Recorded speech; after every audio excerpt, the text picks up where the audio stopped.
날씨와 교통정보입니다. 오늘 출근길은 다시 영하권의 추위가 찾아왔습니다.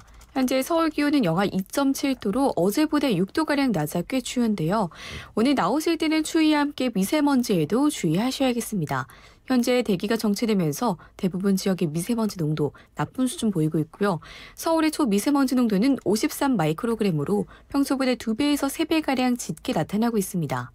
현재 기온은 서울이 영하 2.7도, 대전 영하 1.8도, 광주 1.8도, 부산 3.4도로 어제보다 2에서 6도가량 낮습니다. 오늘 낮 기온은 서울이 7도, 대전 10도, 광주와 대구 11도, 부산은 13도로 어제와 비슷하거나 조금 더 높겠습니다. 네, 건행캐스터 내일은 어른이든 어린이든 모두 기다리던 성탄절인데요. 내일 화이트 크리스마스를 조금 기대할 수 있을까요? 네, 화이트 크리스마스를 기대하신 분들도 꽤 계실 텐데요. 아쉽게도 내일 눈 소식 없겠습니다. 따라서 4년 연속 눈 소식 없는 성탄절이 되겠고요. 내일은 오후부터 제주도에만 비 소식이 있습니다. 내일도 대기 정체로 미세먼지가 해소되지 못하고 미세먼지 농도가 짙게 나타날 것으로 보이니까요. 나오실 때 미세먼지 마스크 챙기셔야겠습니다. 네, 그래도 도로에서는 눈으로 인한 불편함은 없겠네요. 크리스마스 이브는 출근길 정체가 이제 조금씩은 늘어나고 있는데요. 현재 서울 외곽 순환고속도로는 두 건의 사고 소식부터 있습니다. 판교에서 일산 방향 서운 분기점 부근 갓길에서 승용차 관련 사고가 일어나 장수 나들목부터 서운 분기점까지 6km 구간 여파를 받고 있습니다. 다시 구리 남양주부터 강일까지도 2km 구간이 밀리고 있는데요. 반대 판교에서 구리 방향 안양터널 112km 지점 2차로에서도 소형 화물차 관련 사고가 지금 일어났습니다. 이 사고를 처리 작업하고 있는 모습인데요. 서운 분기점부터 송내까지도 4km 정도가 밀리고 있습니다. 경부고속도로는 지금 서울 쪽으로 서초부터 한남까지 4km 구간이 밀리고 있는데 현재 안성 분기점 부근에는 좀 짙은 안개가 껴있는 모습이니까 이 구간 이용하실 때는 각별히 주의하시기 바랍니다. 반대 부산 쪽으로도 한남부터 서초까지 이제 출근길 정체가 4km 정도 시작이 되고 있는 모습입니다. 삼성과 함께한 56분 날씨와 교통정보였습니다.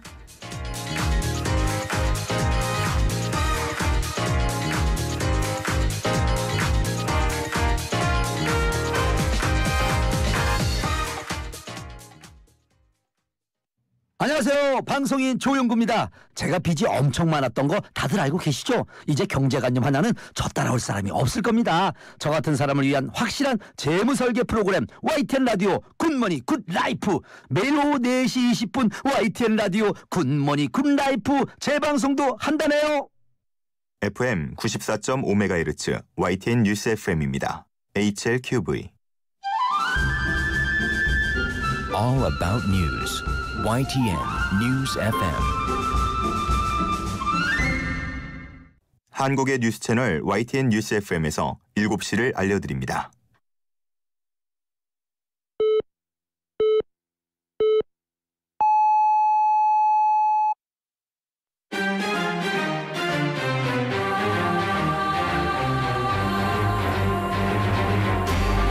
노영희의 출발 새아침.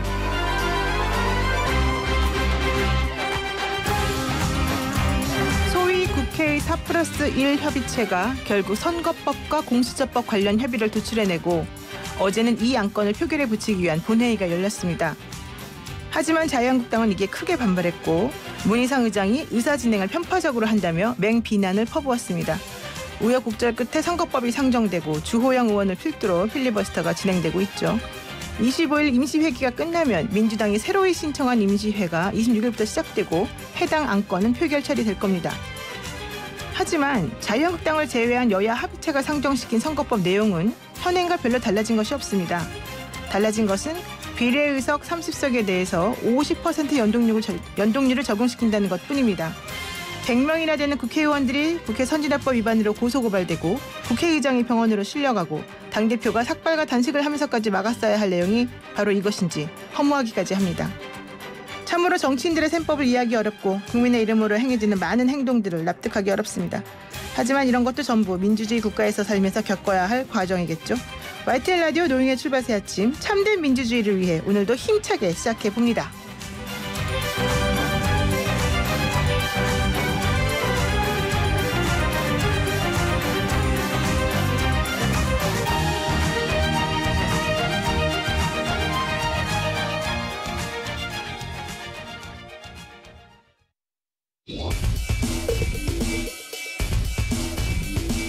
막히는 출근길 뉴스엔 급행 열차를 타라.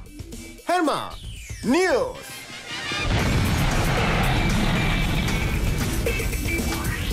답답한 출근길 진짜 뉴스를 시원하게 붙들어드리는 헬마 뉴스. 오늘도 헬마우스 임경빈 작가 나왔습니다. 안녕하세요. 안녕하세요, 헬마스입니다. 네, 크리스마스 이브인데 준비하고 계신 게 있습니까? 저는 오늘 일단 케이크는 주문해놨습니다. 그래도 빠르시네요. 예, 저희가 이제 파주 지역에 살고 있는데 그 자주 가는 그 베이커리에 미리 네. 주문을 좀 해놨습니다. 좀 자상하시고 배려심이 많으십니다. 감사합니다. 네, 오늘 행복한 크리스마스 이브 되시기 바라고요. 예. 자, 우리도 한번 오늘 힘차게 시작해 보죠. 첫 번째 소식은 뭡니까?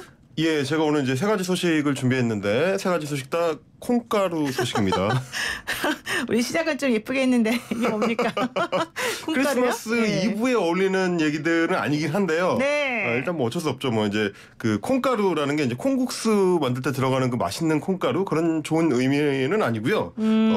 이게 무슨 콩가루 집안이야?라고 아이고. 할 때 네. 그럴 때 쓰는 그 콩가루입니다. 첫 소식은 그래서 네. 전광훈 한국기독교 총연합회 대표회장 목사의 콩가루 같은 소식입니다. 네, 계속해 주시죠. 네. 예.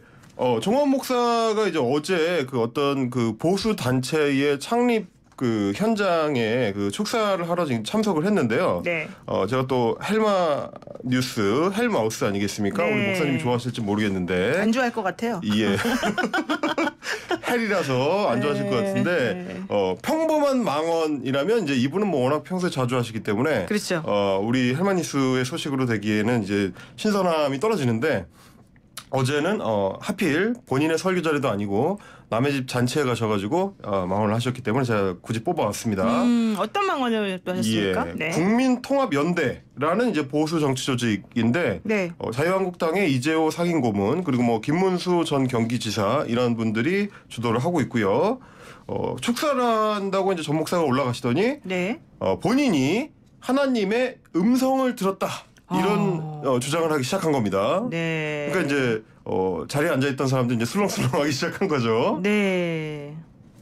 아니 근데 참 이해가 안 가는 게 예. 전지전능하고 착하고 모든 것을 꿰뚫어 보시는 하나님 아버지가 왜 네. 굳이 정강원 목사님에게만 음성을 들려주실까요? 특히 좀 자주 오시는 것 같은데 그 목소리가 맞는지는 한번 자문을 좀 해보셨으면 좋겠긴 한데 네네. 아무튼 이 신이 어떻게 얘기를 했냐면 정광훈 목사한테 주장하시기를 대한민국이 망한다라고 어머나. 대한민국이 망한다라고 하나님이 나한테 그랬다 그러면서 문재인 대통령이 간첩 사상을 갖고 있고 그래서 대한민국을 해체를 하고 북한에 편입을 시킬 의도를 갖고 있다.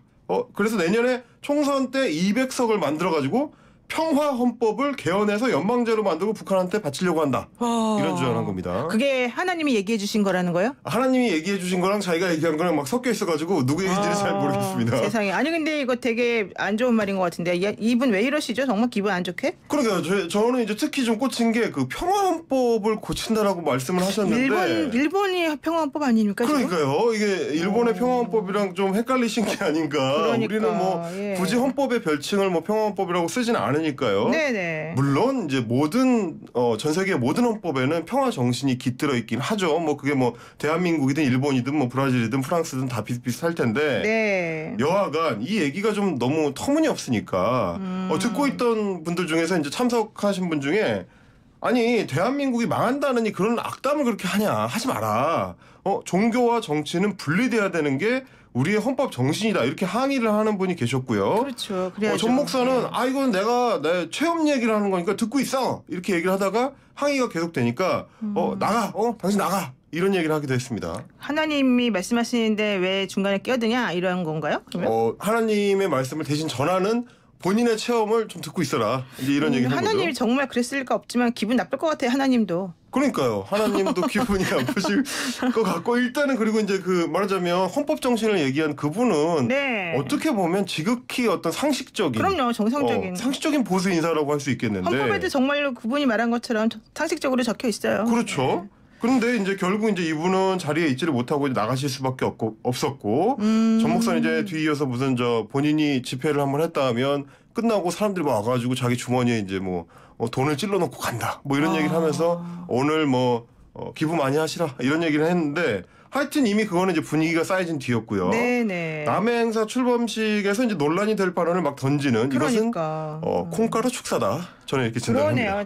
자기니까 뭐 주도하는 그런 것도 아니고 남의 잔치집 가서 재를 뿌린 꼴이 됐는데. 네, 콩가루를 뿌렸죠. 네, 특히 아유 왜 이런 말씀하시는지 이해가 안 갑니다. 자, 어쨌든 콩가루를 좋아하시는 건지 좀 여쭤보고 싶기도 한데 두 번째 콩가루 소식은 뭡니까? 두 번째는 이제 그 선거법 논란이 불러오고 있는 콩가루 정당 난립에 대한 논란입니다. 이 논란은 콩가루 정당 난립에 대한 논란입니다. 네. 예, 자유한국당의 그 황교안 대표 어제 이제 최고위원 회의에서 네. 1.3m짜리 엄청 긴 그 투표용지를 들고 나왔더라고요. 그러면서 지금 선관위에 등록을 마쳤거나 창당준비위원회 신고를 마친 예비정당이 50개다. 네. 그러면서 연동형 비례대표제의 그 선거법이 통과되면 정당들이 더 많이 우후죽순 생겨나면서 100개를 넘을 수도 있다. 그러면 투표용지가 이렇게 길어질 수 있다. 이거를 이제 강조하기 위해서 그걸 들고 나왔다는 겁니다. 네, 그렇군요. 그러면 이거 좀 딱 충격이었을 것 같은데 우리가 이렇게 정신없는 선거법을 통과시켜야 된단 말이냐 이거겠죠? 그런 주장인 거죠, 이제. 네. 근데 이제 정치 참여 그리고 네. 뭐 정당 설립의 자유 이거는 우리 헌법에 명시된 이제 국민의 아주 기본적인 권리이기도 하죠. 네. 그래서 정당 설립을 많이 하는 게 뭐 물론 이제 투표용지가 길어진다 이런 뭐 부작용은 있을 수 있겠습니다만 그 자체로 안 된다라고 할 수는 사실 없는 거거든요. 네, 네, 그렇죠. 그러니까 이분이 뭐 황교안 대표가 법무부 장관까지 지내셨기 때문에 우리 헌법 정신을 부정하는 것은 아닐 거고 뭐 어떤 의도를 가지고 이제 하신 말씀인지는 알겠습니다만은 그거를 이제 막을 수 있는 사안이냐 아니면 막아야 되는 사안이냐 이거는 좀 생각해 볼 필요가 있습니다. 왜냐하면 우리는 기본적으로 정당 지지율이 3%를 못 넘으면은 비례대표를 배출할 수가 없게 돼 있잖아요. 그렇죠. 그러니까 이제 정당이 난립을 하는 거를 막기 위한 안전장치가 다 있는 거고 또 하나는 진짜 더 핵심적인 문제점인데 정작 정당 설립을 추진하는 게 누구냐라는 거죠. 자유한국당이 비례한국당을 만들겠다 네. 이런 얘기를 좀 공언을 하고 있잖아요. 네, 그러니까 네, 네. 다른 시민들은 정당 만드는 건 난립이다. 하지만 우리가 만드는 건 괜찮아. 이런 의미인 건지 사실 묻지 않을 수가 없습니다. 그렇군요. 그러니까 정작 정당 난립이 될 분위기는 사실 뭐 보수 정당들 사이에서 좀 강하게 나타나고 있는 거 아니냐. 근데 이렇게까지 극단적으로 국민들을 조금 놀라키는 거는 좀 부적절하다 이 얘기죠? 예. 일단 자유한국당이 있고요. 보수 정당 중에 바른미래당 있고요.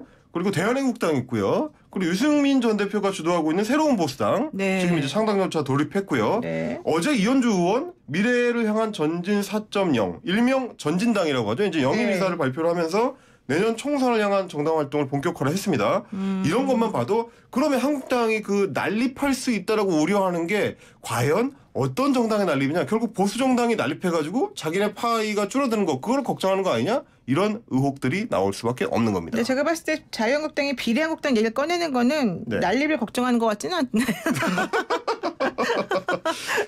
근데 이제 그런 시각은 있을 수가 있습니다. 만약에 대한애국당이나 뭐 새로운 보수당이 그 보수 정당 대열이 그러니까 통합 대열에 합류하지 않고 따로따로 나갈 경우, 그리고 이현주 의원의 그 보수당도 따로 갈 경우, 그러면 이제 비례한국당을 실제로 내세우더라도 표가 갈릴 수 있으니까요. 그렇군요. 그런 문제는 있겠죠. 자, 좋습니다. 자, 이제 마지막 콩가루 얘기는 뭡니까? 마지막 콩가루 얘기는 이제 그 사전적 의미, 우리가 이제 흔히 쓰는 콩가루 집안이라는 표현에 가장 가까운 얘기인데 네. 혹시 오해하실까봐 미리 말씀을 드리자면 이 집안은 이제 콩가루 집안이다. 제가 그렇게 얘기를 하려는 건 아니고요. 이제 네. 이 집안이 워낙 좀 땅콩 쪽으로 유명하다 보니까 네. 땅콩가루 집안이다. 그런 의미로 네. 이제 말씀을 드리겠습니다. 네. 일명 그 땅콩 회항 사건의 주인공이죠. 조현아 전 대한항공 부사장. 이 양반이 이제 어제 그 동생 조원태 한전그룹 회장의 그룹 운영에 제동을 걸고 나섰습니다. 네. 조원태 대표이사가 고 조양호 회장의 유훈을 어기고 있다. 조양호 회장은 공동 경영을 하라고 했는데 가족들 간의 합의를 무시하고 자기 혼자 지금 하고 있다. 이렇게 법률 대리인을 통해서 주장을 한 겁니다. 아, 그러면 이제 내분이 좀 일어나는 겁니까? 식구들끼리? 예, 그게 이제 기본적으로는 대한항공의 그 한진칼의 지금 대한항공의 지주회사인 한진칼의 지분 구조를 보면 내분이 좀 일어날 수밖에 없는 상황이긴 합니다. 조원태 회장이 6.52% 갖고 있고요. 조현아 부사장이 6.49%, 동생인 조현민 한진칼 전무가 6.47%입니다. 그러니까 거의 비슷하네요. 비슷하죠. 네. 그러다 보니까 형제들이 이렇게 뭐 마치 삼국지처럼 나눠 갖고 있는 상황이다 보니까 네. 언제든지 경영권 분쟁으로 번질 수밖에 없는 상황이었는데 번질 수 있다 그런 우려가 나오고 있는 상황이었는데 이게 이제 조현아 부사장이 계속 이제 경영 복귀를 노리고 있었는데 네. 이번 대한항공의 그 인사 명단에도 자기 이름이 빠진 겁니다. 그렇군요. 그러니까 동생인 조현문 전문이 이미 이제 경영 복귀를 했는데 네. 내 이름을 왜 뺐냐? 나는 왜 그 허가를 안 해주냐? 이러면서 이제 이게 문제 제기를 한 게 아니냐? 결국은 땅콩 회항이라는 이 오명으로 오랫동안 이제 고생을 했던 대한항공이 이제는 땅콩가루 집안 싸움으로 또 고생을 하는 거 아니냐? 이제 이런 유명세가 타는 거 아니냐? 이런 얘기가 나오는 겁니다. 그렇군요. 예, 오늘 말씀 여기까지 듣겠습니다. 고맙습니다. 감사합니다. 네, 지금 여러분. 네, 말씀하세요. 고맙습니다. 다시 해요. 진행자분과 그리고 우리 청취자분들 메리 크리스마스 성탄절 잘 보내시고 목요일에 뵙겠습니다. 네, 고맙습니다. 헬마우스 임경비 작가였습니다.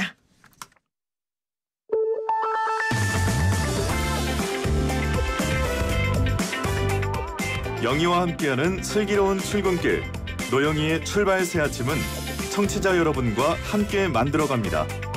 짧은 문자 50원, 긴 문자 100원에 유료 문자 샵 0945, 우물정 0945로 문자 보내주시거나 유튜브 보이는 라디오 댓글창, YTN 라디오 어플리케이션 예스를 통해 여러분의 목소리를 들려주세요. FM 94.5MHz YTN 라디오 노영희의 출발 새 아침 잠시 후 계속됩니다.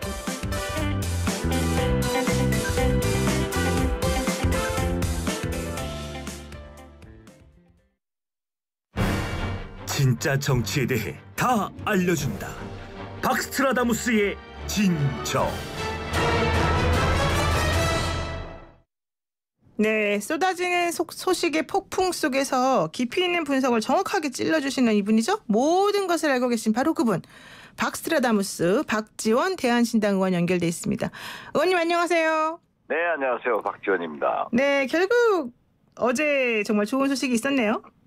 그렇죠. 그렇게 돼야 되는 거죠. 우리 의원님께서 석회일 같은 것은 제가 하지 말자 했는데 다 잘 됐어요. 그러니까요. 의원님께서 인터뷰에서 뭐 꽝도 먹고 알도 먹고 국물까지 먹으면 체한다 막 이런 얘기 하셨는데 그 말대로 다 이렇게 또 서로 양보를 해주셨네요. 예. 자, 그래서 그렇지만 이제 결국은 선거법이나 공수처법이나 통과가 이제 얘기인데 어제 문희상 국회의장 딱 제가 보면서 와 정말 국회의원은 극한 직업이다. 이거 제가 느꼈거든요. 어떠셨습니까? 글쎄요. 이제 뭐 한국당이 정치라고 하는 것은 대화, 타협, 협상에서 최종적으로 조정이 되는 건데 그 자체를 거부해버리고 또 황교안 대표만 하더라도 추운 청와대 앞에서 국회 안으로 들어온 건 좋은데 창밖에만 머물고 창 안으로 안 들어오잖아요. 이제 급기야는 태극기 부대 수천 명을 데리고 들어와서 국회를 마비시키기 때문에 어떻게 할 수 없는 이상 밀려가면 되지 않는 그리고 예산 부수 법안 등이 있기 때문에 해를 넘길 수 없는 그런 절박함이 있기 때문에 4+1에서 서로 양보하고 합의 조정해서 그러한 결론을 내렸다. 저는 그렇게 봅니다. 그렇군요. 근데 그 어제 합의에 이르기까지 손학규 이 바른미래당 대표가 또 상당한 역할을 했다 이런 얘기도 들리던데 그렇습니까? 글쎄 손학규 대표도 이제 그 석패일제를 강하게 주장했는데 초창기에 그랬던 걸로. 어제 그제 저녁에 이제 유성엽 우리 청당위원장 대한신당 대표에게 전화가 와서 그 의중을 타진하더래요.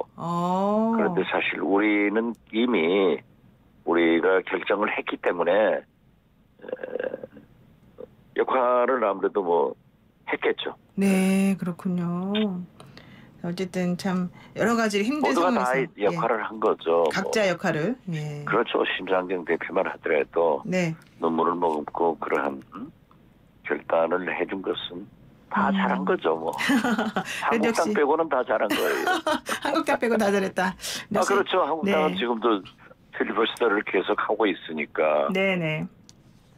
자, 어쨌든 박지원 의원께서라도 참 앞에서 끌어주신 게 또 도움이 되지 않았나 뭐 이런 얘기도 나온다고 하는데 어쨌든 정말 다행입니다. 그런데 제가 이제 조금 본 게 뭐냐면 어제 결국 합의 내용을 보니까 현행대로 지역구 의원은 253석, 비례는 47석. 그냥 그대로 하기로 했다. 다만 비례 30석 중에서 50%만 연동률을 적용하기로 한다. 이렇게 됐단 말이죠. 그러면 이게 결국 이 30석에 대해서 50% 연동률 적용하기 위해서 이렇게까지 온 국민이 힘들었을까? 국회의원들이 그렇게 막 100명 정도가 고소고발돼야만 했을까? 이런 생각이 좀 듭니다, 솔직히.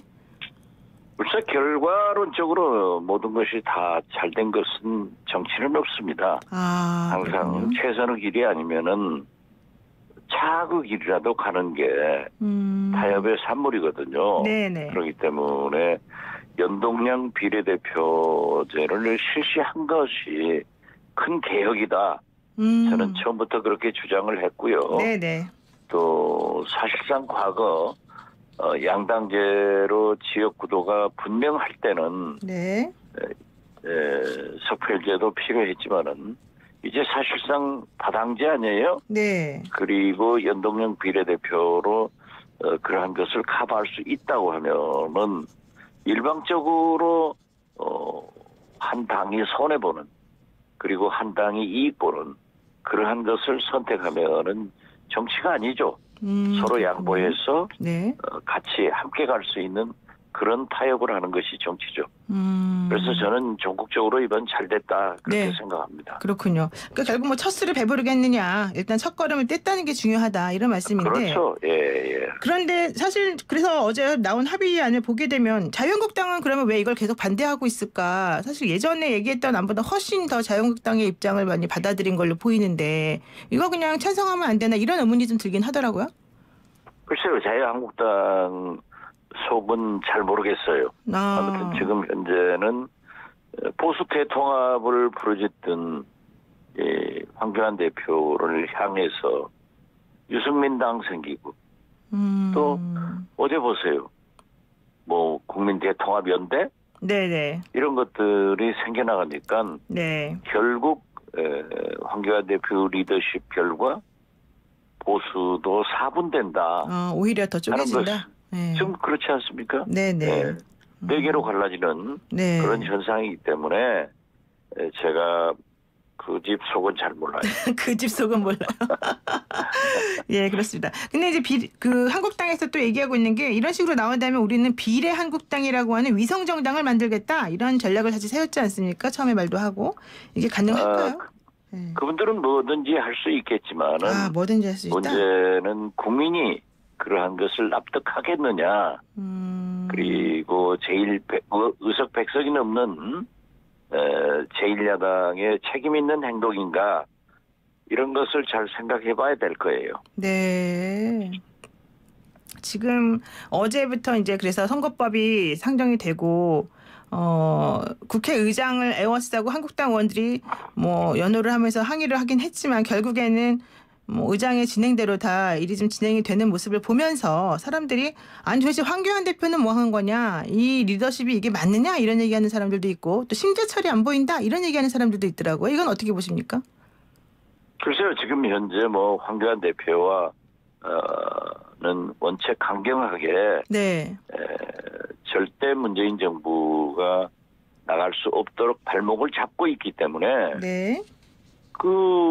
들어와서 국회의원이 아니니까 의사당 안으로는 못 들어오죠. 그렇죠. 들어오고 싶어도. 네. 그렇기 때문에 지금 이상 의장을 에워싸고 소리 지르는 의사를 방해하는 그런 분들이 전부 황교안 대표의 지시를 받고 움직이는 거니까 네. 실질적으로 강경하게 이끌어가는 거죠. 뭐. 강경하게 잘하고 있다.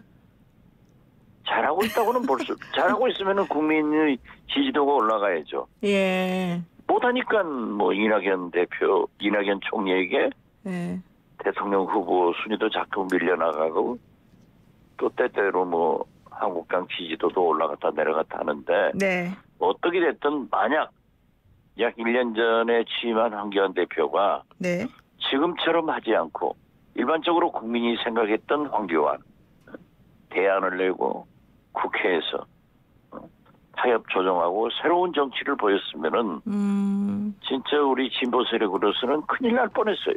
그래요? 그런데 저렇게 네. 잘 해주니까 거듭 말씀드리지만 문재인 대통령은 야당복 탔다고 제가 얘기를 했는데 지금 보니까 천복을 탔다니까요. 천복을 타요. 그렇군요. 그런데 또 이런 얘기도 있습니다. 황교안 대표가 이제 물론 당내에서도 이 지지하시는 분과 아닌 분이 좀 갈리긴 하지만 그동안 너무 모범생 이미지였고 너무 이렇게 그 좀 꽃길만 걷는 그런 모습을 보였기 때문에 이번에 이런 식으로 좀 강성 이미지를 보임으로써 내부 결석을 다지고 본인에 대한 콘크리트 지지층을 확보하려고 하는 거다. 이게 뭐 옳고 그름을 떠나서 이게 전략이다. 이런 얘기하시는 분들이 있거든요. 그건 장애투쟁이라고 하는 것은 필요한 겁니다. 네. 그렇지만은 국민이 어떠한 사안에 대해서 비등점에 여론이 부글부글 끓을 때까지 끌어올려가지고 네네. 순식간에 광화문을 나가서 장애투쟁을 해서 그 모습을 강한 모습을 보여가지고 정부 여당과 협상의 방법으로 삼아야지. 그건 버리고 대화는 버리고 365일 장애투쟁한다고 하면은 국민은 식상하고 네네. 결과물로 나온 게 뭐예요?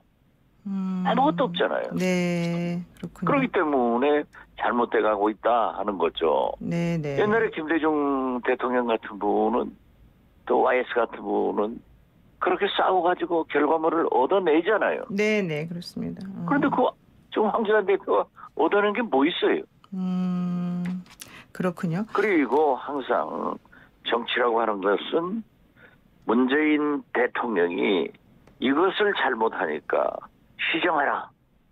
그리고 우리는 이렇게 하겠다 하는 대안을 내야 되는데 네. 그것도 없잖아요. 지금 황교안 대표가 거의 1년 당대표 하면서 내놓은 게 뭐 있어요? 알겠습니다. 예. 지금 우리가 딱 뭐 가시적으로 어떤 결과가 뭐가 있다 이렇게 말하기가 좀 곤란한 상황이다 이런 얘기인데 지금 또 하나 곤란한 상황이 아니에요. 없어요. 없어요. 예. 또 하나 문제가 되는 거는 지금 전광훈 목사와의 관계에 대해서 또 얘기들이 있습니다. 전광훈 목사가 사실은 오늘이 크리스마스 이브입니다만 의원님 메리 크리스마스입니다. 그 크리스마스 이브입니다만은 우리나라가 곧 망한다. 하느님으로부터 들은 말이다. 뭐 이런 얘기까지 하면서 논란을 야기시켰는데 이 황교안 대표가 이런 사람하고 왜 계속 유대관계를 갖고 있느냐. 이거 내가 매우 부적절하다. 이렇게 보는 시각들이 많거든요.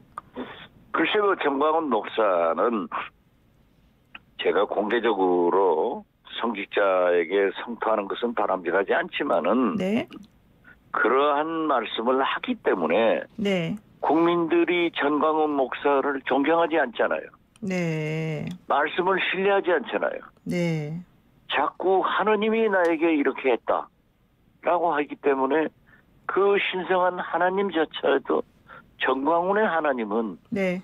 믿지 못할 하나님이다. 믿지 못할 하나님. 이런 생각을 갖는 거예요. 네. 아무리 황교안 대표가 독실한 기독교 신자라고 하더라도 그러한 언행을 하는 목사님과 교본을 가지고 그렇게 자주 얘기를 하는 것은 네. 그 자체가 국민들한테 어떻게 보이겠어요? 네, 알겠습니다. 단순한 목사님 같으면은 얼마든지 영적 지도를 받는 것은 다행한 일이고 기도를 같이 하는 것은 다행한 일이지만은 전광훈 목사 아니에요. 네, 알겠습니다.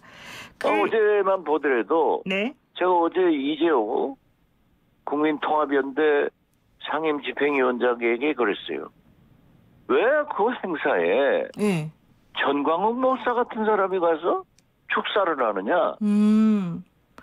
그랬더니 뭐라던가요? 웃기는 일 아니에요. 네. 그러니까 너희 그 국민통합연대의 출범은 네. 완전히 전광훈 목사의 축사로 인해서 희화화됐다. 네, 희화화됐다. 그러니까는 아니 거기 어서 축사하는 게 뭐가 나쁘냐. 그러니까 이재호 위원장이 그 전광훈 목사 거기 집행부 뭘 맡았었잖아요. 네네. 그런 것들이 바람직하지 않다 이거죠. 그렇군요. 의원님 하나만 제가 마지막으로 여쭤보겠습니다. 어제 그 조국 전 장관에 대해서 사전 구속영장이 청구됐는데요. 영장 청구와 발부 어떻게 보십니까? 노영 변호사가 저한테 물으면 어떻게 돼요? 제가 가지고 있는 법률적 상식은 네. 직권남용은 구체적으로 범행이 잘 소명돼야 되잖아요. 네. 나타나야 되는데 그러한 것이 없고 또 상당히 정책적 판단을 했기 때문에 이광철, 백원우 비서관들과 합의해서 네. 공무원의 사표 처리가 그 이상 강한 징계가 어디 있어요. 그렇기 때문에 저는 민정수석으로서 네. 또 당시 유재수 국장의 범행은 그 이상 밝혀진 게 없어요. 그렇군요. 그렇기 때문에 사표 처리를 한 것은 정책적 결정으로 과거 IMF 때나 모든 정책의 결정은 무죄가 됐거든요. 네. 그래서 저는 물론 사법부의 판단은 존중해야 되지만은 영장이 기각되지 않을까 그렇게 생각합니다. 알겠습니다. 영장이 기각될 것이다. 이번에 박스트라다무스의 또 하나의 예언으로 저희가 뵙겠습니다. 오늘 말씀 여기까지 듣겠습니다. 고맙습니다. 네, 감사합니다. 네, 지금까지 박지원 대한신당 의원이었습니다. 마트에 가도 약국에 가도 웰킵스 황사 마스크 쉽게 쳐가 국내 제조 웰킵스 황사 마스크 웰킵스 황사 마스크 황사 마스크는 웰킵스 좋아요 먼지 꼭 황사 꼭꼭 웰킵스 모든 인쇄 가능한 성원 에드피아 온라인 주문 간편한 성원 에드피아 누구든지 어디서나 쉽고 빠르게 인쇄의 유토피아 성원 에드피아 쉽고 편한 인쇄가 현실이 되는 곳 국민인쇄 성원 에드피아 보셨어요? 메르세데스 벤츠의 첫 번째 전기차 더 뉴 EQC 12월 한 달간 EQC를 구매하시면 홈 충전기 설치 또는 1년 무제한 충전 카드 제공 그리고 다양한 벤츠를 2020년 중 30일간 이용할 수 있는 구독 서비스의 혜택까지 드립니다. 역시 전기차도 메르세데스 벤츠라면 믿을만하네요. 자세한 사항은 홈페이지를 참조하세요. 우야노 공장 먼지 아이고 죽겠다. 우야노 우양이지. 우양? 공장 먼지에 우양 집진기 냄새 제거도 우양 집진기 분진 고민 없이 깔끔한 분진 타파 우양. 우양 집진기 집진기는 역시 우양 집진기 소특가 할인 제품 거래 수수료 무료인 곳 알아? 산업 기계 장비 사고 파는 다라몰 아직도 몰라? 그럼 중고기계 사고 팔 때는 다라 기계 장터 모든 산업 다라에 다 있지. 대한민국 산업 유통의 중심 산업 다라 숨을 참아서 미세먼지를 피할 수 없고 귀를 막아서 소음 공해를 피할 수 없습니다. 버티며 살 순 없기에 우리는 환경을 바꿔야 합니다. 플랜맥스 소리 먹는 파티션이 소음 공해의 환경을 바꿉니다. 소리 먹는 파티션 플랜맥스 오늘부터 주방용 랩은 뉴랩을 확인하세요. 뉴랩 뉴에코 뉴라이프 자연주의 뉴랩이니까 뉴랩 프레시 네이처 신선함은 그대로니까 자연주의 주방용 랩 뉴에코 뉴라이프 뉴랩 뉴랩이라면 안심이에요. 언제든 어디든 한 번에 국내 민원은 물론 글로벌 서류를 빠르게 참 쉽죠? 배달의 민원 유학, 이민, 취업, 국제결혼, 해외 법인 설립, 부모 여행 동의서, 대량 등기부등본 발급까지 복잡하고 까다로운 국내외 민원 서류를 클릭 한 번으로 배달의 민원 한국통합민원센터. 네, 노영의 출발새 아침 잠시 후 2부에서 뵙겠습니다. 메콩의 생물, 사람을 잇다, 미래를 열다. 제1차 한메콩 정상회의를 기념하는 한메콩 생물다양성 협력성과 특별전이 환경부 국립생물자원관 주관하에 개최됩니다. 대한민국과 메콩 국가들이 함께한 생물다양성 보전 노력과 미래를 위한 현명한 이용의 현장을 11월 27일부터 한 달간 부산 누리마루에서 만나보세요. 서울에서 가장 큰 지식산업센터는 시작부터 다릅니다. 공원을 조망하는 오피스와 400여석 규모의 홀, 몰과 레지던스까지 현대 지식산업센터 가산 퍼블릭 12월 오픈 문의 02-839-3900 현대건설 2019년 9월 말 건축면적 기준입니다.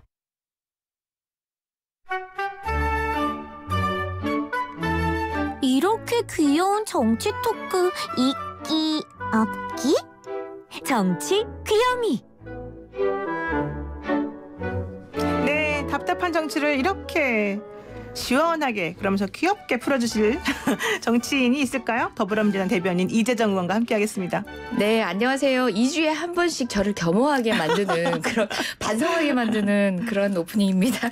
송구합니다. 사실 저는 쭈다르크라는 별명이 추미애 그 장관 전 후보에게 있잖아요. 네. 저는 우리 이재정 의원에게도 또 이다르크라는 별명이 붙지 않을까 사실 생각했습니다. 네. 근데 이제 귀요미가 좀 약간 먼저 있어서 좀 조율하는 중이에요. 조율하는 중이에요. 네. 네. 자, 오늘 크리스마스 이브인데 먼저 좀 축하드리고요. 아이고. 요즘 힘드시죠? 국민들이 제일 힘드시죠. TV를 봐도 희망을 주는 뉴스보다는 또 정치권에서 희망을 드려야 하고 네. 절망에서 건져드려야 되는데 그렇지 못하고 있는 것 같아서 송구합니다. 절망에서 건져줘야 되는데 혹시 절망 속으로 밀어 넣는 건 아니지? 아유, 송구합니다. 네, 자, 어제 자유한국당의 반발 속에서 결국 국회가 이 선거법 개정안을 상정했습니다. 본회의에. 네. 한국당에서 제가 다 봤는데요. 주호영 의원이 이제 그 필리버스터를 처음부터 막 신청을 했는데 네네. 이게 임시회 회기를 언제까지 할 것이냐를 가지고도 찬반 토론만 가능하다, 무제한 토론이 가능하다, 문희상 국회의장하고 서로 이제 다투는 과정이 이제 그대로 보여졌단 말이죠. 네네. 이게 왜 그랬던 거예요? 예, 그 필리버스터와 관련된 관련 규정을 보면요, 그 예산안 그리고 또 이제 기금 심사 등에만 필리버스터를 할 수 없는 예외 규정이 있습니다. 그렇다 보니까 나머지는 모두 되는 것처럼 돼 있는데 법률은 그렇게 어떤 법조문 하나만으로 해석하는 것들이 아니라 다른 법률의 규정들하고 조화롭게 될 수 있도록 이제 유추 해석이나 뭐 이런 걸 떠나서라도 다른 법률의 규정을 살펴보고 그 해석을 하기 마련인데요. 네. 다른 법률 보면은 회기가 시작되면요, 회기 결정의 건은 즉시 결정한다라고 돼 있습니다. 그래서 사실상 조화로운 해석을 통해서 해석하건데, 그리고 상식적으로도 회기 결정의 건에 대해서 필리버스터를 했을 때 그 해당 회기에서 결정을 못하고 다음 회기 처당권으로 상정된다. 네. 상상하기가 힘든 거잖아요. 그래서 그건 상식적인 해석의 법률의 뭐 조문 해석뿐만 아니라 상식적인 해석에 뭐 우리가 유추해 보더라도 근거해 보더라도 자유한국당의 말이 좀 입론하기 어려운 논리죠. 그런데 사실상 정말 회기에 대한 진지한 토론을 하고 싶고 국민적 뭐 어떤 논의 전개를 국민께 보여야 될 그런 사안인가라고 봤을 때는 지금 현재 상정된 법안에 반대하기 위한 것에 불과하거든요. 반대를 위한 것이다. 그렇죠. 그렇다면은 사실상 상정된 법안에 대한 지금 진행되고 있는 필리버스터가 전공법인 거죠. 그렇군요. 사실 어제 딱 보니까 제 그 시청자들 입장에서 봤을 때 문희상 국회의장 혼자 그 앞에 나가서 앉아 계시고, 또 거기를 한때는 또 뺏기기도 하고, 그 자유한국당 의원들이 계속 연단해서 둘러싸서 문 의장을 움직이지도 못하게 하고, 이런 식의 이제 행동이 계속되고, 그러니까 왜 다른 당 의원들은 왜 도와주지 않냐, 막 이런 얘기를 하시더라고요. 맞습니다. 근데 사람들이 그렇게 나가는 순간 동물국회가 될 수밖에 없기 때문에 그렇습니다. 못 나간다, 또 이런 얘기 나왔단 맞습니다. 말이에요. 어때요? 저희 당도 그렇고 문희상 의장도 지켜보는 국민도 갑갑할 때 문희상 의장님도 그 의장석에서 얼마나 이제 모욕스러운 상황도 감내해야 되고 그 협박의 상황에서 감정 조절이 쉽지 않았을 거예요. 그렇죠. 그리고 또 몸이 편찮으신 상태거든요. 그렇지만 우리가 가서 의장님을 이제 보호하기 위해서 실랑이를 하는 순간에 그게 이제 폭력적 상황이 의도하지 않게 연출될 수도 있고, 또 자유한국당이 몸으로 막아놨을 때는 같이 휘말리게 됩니다. 물론 이제 법률이 꼼꼼히 따져서 그렇게 폭력을 먼저 행사한 사람과 아닌 사람을 구분해서 빨리 정리를 해주면 좋은데, 지난 4월 패스트트랙 지금까지 이렇게 지리멸렬한 거 보시면 아시겠죠. 어찌되었건 간에 의장석을 올라가는 것은 원내대표가 협의를 위해서 올라가는 순간 외에는 저희는 상정하기 힘들었고요. 바깥에 에워싸고 있는 분들 때문에 사실 방송을 지켜보시는 분들은 마이크를 대고 집음대는 그 목소리가 들렸지만 그 의장석을 둘러싼 소음 때문에 정작 본회의장 안에 국회의원들은 발언자의 목소리조차 현장에선 들리지 않았거든요. 그랬군요. 그건 명백한 회의 방해입니다. 소위 선진화법이라고 하는 국회법 관련 규정을 위배한 거죠. 더불어민주당은 그냥 순차적으로 절차에 따른 처리를 좀 기다리고 있었던 편입니다. 뭐 의장님 보호하지 않는다는 너무 그런 수동적 자세에 대해서 좀 갑갑해하는 국민들도 계셨겠지만, 의장님도 우리도 어쨌든 순서에 따른 표결을 순차적으로 처리해 나간다가 당초의 목표였고, 마음은 편찮으셨겠지만 저희 역시도 다른 수는 없었습니다. 그랬군요. 그런데 이제 사실 어제 진행하는 것을 보고 자유한국당에서 계속 얘기 나오는 게 이건 너무 편파 진행 아니냐. 의장이 너무 공정하지 못하다 이런 얘기를 계속 하더라고요. 그런 부분은 어떻게 보세요? 자, 당초에 4+1 안이 올라가기로 했던 게 회기를 시작한 첫날입니다. 네. 당시 3시 개의였던 것 같은데요. 자유한국당 그리고 4+1과 협의해오지 않는다면 본회의 개최하지 않겠다라고 지금까지 미뤄온 것이 문희상 의장님의 입장이었습니다. 그렇죠. 그동안 더불어민주당 의원뿐만 아니라 지지자 여러분들이 문희상 의장님의 결단력이 없음을 또 나무라기도 했거든요. 의장님 입장이 생각한다면 그 기간 자유한국당이 아닌 다른 당으로부터 이제 원망을 듣지만 나머지 정당들에게 합의를 종용하면서 자유한국당에 기회를 주신 거거든요. 편파적 진행이라는 말은 그냥 떼쓰는 연장선에서 또 다른 이야기 메아리 없는 것 같습니다. 국민들이 공감을 하지 못하는 것 같고 단호한 진행을 할 수밖에 없을 만큼 정말 벼랑 끝으로 내몰린 패스트트랙 절차가 지금입니다. 그렇군요. 이제 올해도 얼마 남지 않았습니다. 네. 자, 그러면 이제 어제 상정된 공직선거법에 대해서 잠깐 여쭙겠습니다. 이게 결과적으로 바뀐 거는 30석 비례 의원석에다가 연동률 50% 적용하는 거. 이거 말고 사실 바뀐 게 하나도 없지 않느냐. 이거 하려고 그렇게 싸우고 1년 동안 그렇게 100명 넘는 사람들이 고소고발하고 그랬을까? 단식했을까? 삭발했을까? 이런 얘기 나오거든요. 예, 선거법과 이제 공수처법 그리고 검찰개혁 이제 부대 법안들을 모두 함께 살펴야 되는데요. 분명히 연동형 비례제라는 것은 오랜 동안 이제 학계에서 표의 등가성, 사표를 방지하고 비례성을 높이기 위한 대표의 비례성을 높이기 위한 방식으로 계속 고민이 되었던 거고 네. 우리나라에서는 굉장히 혁명적으로 첫 도입을 한 겁니다. 사실상 비례대표 의석을 충분히 늘리지 못하고 그 연동형 비례의 취지를 충분히 살리지 못한 것은 너무 안타깝습니다. 누구보다 그 제도에 대해서 저는 국회에 들어오기 전부터 저도 필요성을 절감했던 제도이기 때문에 주장해왔던 제도이기 때문에 안타깝지만 한정된 의석수 그리고 또 한정된 비례대표 수를 전제로 한 마당에서 아쉽지만 그래도 이 첫 도입 자체는 저는 의미가 있다고 봅니다. 한간에는 이제 250석에서 3석 줄어든 그런 상황들 때문에 또는 캡이라는 것 때문에 제도의 취지가 이제 무색된 것처럼 얘기를 하지만 저는 그것이 문제가 아니라 당초에 한정된 의석수 그리고 또 비례대표가 충분치 않은 그 상황 자체가 제도의 취지를 살릴 수 없었던 상황이고요.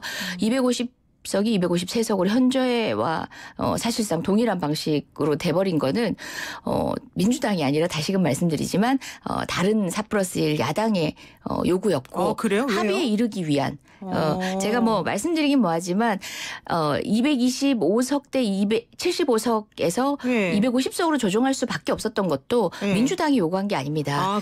나머지 야당 전부가 요구했던 겁니다. 왜요? 이것은 각각의 이제 당의 입장에 그렇겠죠. 이제 수식이 달랐을 텐데 이것은 정의당이고 어느 당이고 민평당이고 어느 당 할 것 없이 공통된 요구였고요.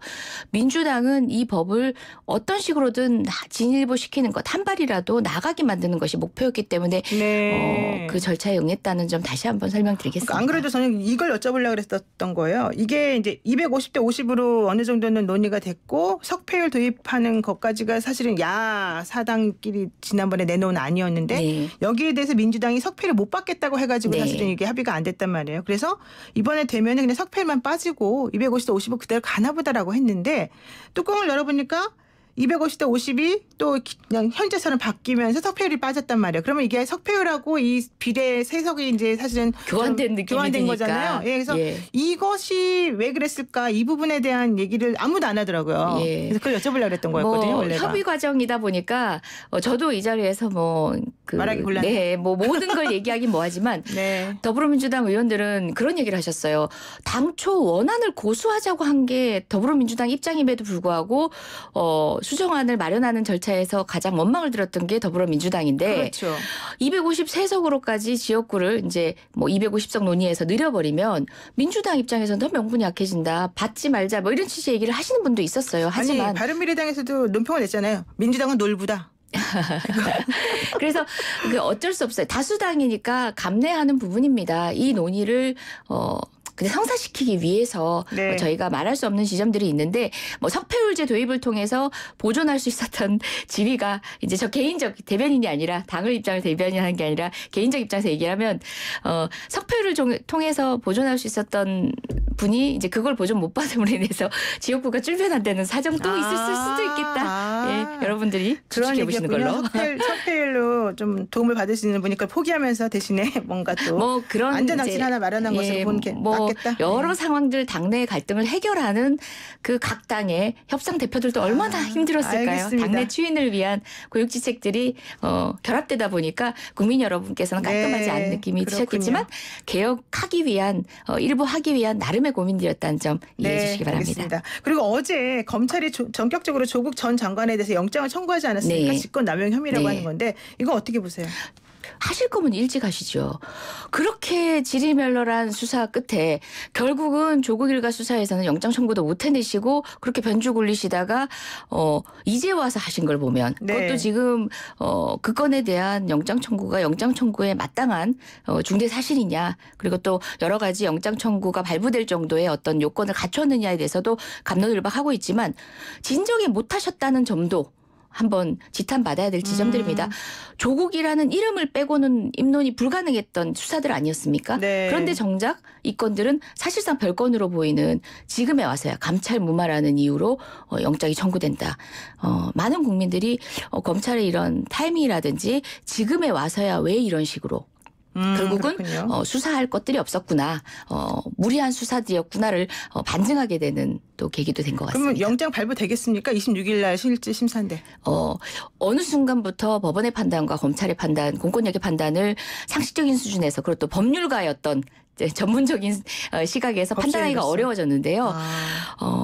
안 되는 게 맞죠. 발부되지 않는 게 마땅하나 지금 검찰의 행태 자체도 사실 있어서는 안 되는 행태인데 저희가 자꾸 목격하는 것처럼 결과에 대해서는 지켜봐야겠지만 저는 법원이 합리적인 판단을 통해서 검찰의 폭주를 끊어줄 걸로 기대하고 있습니다. 어제 그 송병기 울산시 경제부시장이 긴급 기자회견을 열면서 억울하다 이런 얘기를 했는데요. 이게 김기현 첩보 관련해서 이제 계속해서 청와대가 여기에 개입한 거 아니냐 이런 논란이 있거든요. 청와대가 개입한 거 맞습니까? 아닙니까?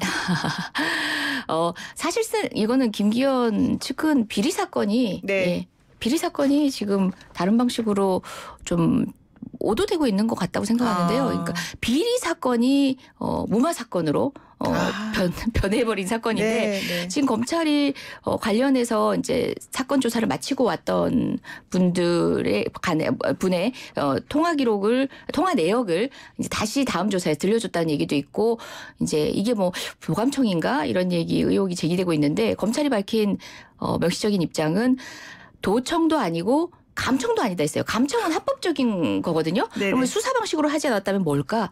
좀 의문이 드는 지점인데 그 지점도 좀 해소해 주셨으면 좋겠습니다. 그렇군요. 김기현 측근 비리 사건이 청와대 감찰무마 사건으로 가버렸다. 네. 여기까지 듣겠습니다. 고맙습니다. 네, 고맙습니다. 네, 지금까지 이재정 더불어민주당 대변인이었습니다. 마트에 가도 약국에 가도 웰킵스 황사 마스크 쉽게 쳐가 국내 제조 웰킵스 황사 마스크 웰킵스 황사 마스크 황사 마스크는 웰킵스 좋아요 먼지 꼭 황사 꼭꼭 웰킵스 우야노 공장 먼지 아이고 죽겠다. 우야긴 우야노 우양이지. 우양? 공장 먼지엔 우양 집진기 냄새 제거도 우양 집진기 분진 고민 없이 깔끔한 분진 타파 우양. 우양 집진기 집진기는 역시 우양 집진기. 숨을 참아서 미세먼지를 피할 수 없고 귀를 막아서 소음 공해를 피할 수 없습니다. 버티며 살 순 없기에 우리는 환경을 바꿔야 합니다. 플랜맥스 소리 먹는 파티션이 소음 공해의 환경을 바꿉니다. 소리 먹는 파티션 플랜맥스. 온도와 습도를 항상 일정하게 유지시켜주는 항온 항습기 전문 기업 AR. 전산센터, 반도체 공장, 미술관, 박물관, 귀중품 보관실 등을 36년 축적된 기술로 AR이 지켜드립니다. 24시간 확실한 서비스 보장. 1855-0561. 사장님, 우리 집 바닥재 뭘로 하면 좋을까요? 요즘 잘 나가는 바닥재 스타 강마루 콤비강 모르세요? 스타 타일 좋고 습기 열 찍힘이 완전 강하니까 하자 걱정하기 싫으면 콤비강으로 깔아야겠네. 성악가 김동규입니다. 강마루 스타는 스타 강마루. 스타 강마루. 언제든 어디든 한 번에 국내 민원은 물론 글로벌 서류를 빠르게 참 쉽죠? 배달의 민원. 유학, 이민, 취업, 국제결혼, 해외 법인 설립, 부모 여행 동의서, 대량 등기부등본 발급까지 복잡하고 까다로운 국내외 민원 서류를 클릭 한 번으로 배달의 민원. 한국통합민원센터. 네, 전 지금부터 장기 렌트 광고를 할 겁니다. 아, 이름이 뭐냐고요? 아마존카. 왜 아마존카냐고요? 장기 렌트, 리스, 재렌트, 월렌트, 실시간 견적에 장기 렌트의 기준이 되는 아마존카가 아마 훨씬 나을 거려? 아, 이것만 기억하세요. 아마존카. 우리은행 개인형 IRP로 직진하세요. 절세 혜택은 기본.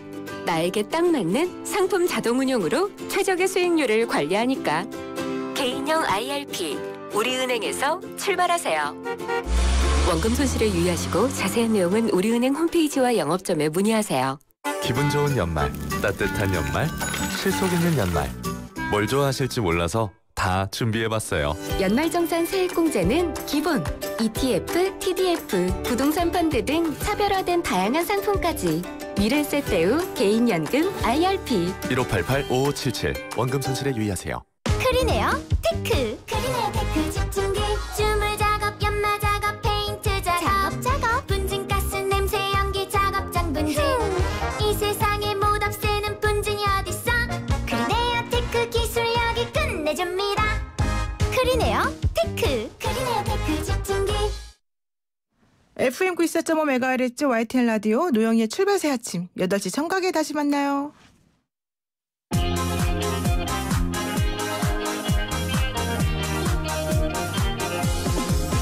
재무 걱정 대출금 고민은 1397로 전화를 해봐. 힘들고 어려운 일 생기면 1397로 전화를 걸어. 재무 걱정은 잊어. 선금융이 있어. 힘들어하지 마. 고금리 불법 대출 대부업 광고들에 자꾸 흔들리지 마. 이 캠페인은 1397 서민금융진흥원이 함께합니다. 안녕하십니까. 대통령 직속 신남방 정책특별위원회 위원장 주영철입니다. 국민 여러분의 성원으로 한아세안 특별정상회의를 성공적으로 마쳤습니다. 아세안은 6억 5천만 명의 인구와 세계 5위권 경제 규모로 5%대 성장을 지속하고 있는 세계 경제의 성장 엔진입니다. 우리나라와 상호 방문객 수 1위, 교육 규모는 중국에 이어 두 번째로 많은 아세안. 신남방 정책을 통해 한국과 아세안이 함께 미래 공동체를 만들어 나가겠습니다. 이 캠페인은 신남방 정책특별위원회와 함께합니다. 생활을 바꾸는 국토정보 플랫폼 이야기 들어볼래? 그게 뭔데? 아이들의 학교길이 안전해지고 오, 진짜? 바다 건너 섬까지 정확한 드론 배송도 돼. 우와! 미세먼지 등 도시 문제 해결에 도움을 주는 건 기본. 어머, 대박! 지하시설물 안전도 한눈에 볼 수 있지. 어머, 정말? 근데 이게 뭐라고 했지? 우리의 생활을 편리하고 안전하게 만들어주는 국토정보 플랫폼. 국토정보 플랫폼, 국민생활 플랫폼. LX 한국국토정보공사. 한국의 뉴스 채널 YTN 뉴스 FM. YTN 뉴스 FM 오전 7시 50분 뉴스입니다. 고졸 여성 직원이 20년이 넘도록 승진이 안 되는 등 승진 심사 과정에서 과도하게 성차별을 한 기업에 국가인권위원회가 적극적인 조치가 필요하다는 의견을 밝혔습니다. 인권위는 A회사에 20년이 넘게 근무한 고졸 여성 직원이 낸 진정을 조사한 결과 여성 직원을 승진해서 배제하거나 후순위에 배정하는 관행이 확인됐다고 밝혔습니다. 조사 결과 A회사에 재직하는 일반직 고졸 남성 가운데 과장 직급 이상은 90%에 달했지만 여성 직원의 경우 5%에 불과했습니다. 승진 소요 기간도 남성이 5급에서 4급으로 승진하는데 평균 8.9년이 걸렸지만 여성은 평균 5년 이상 더 소요된 걸로 나타났습니다.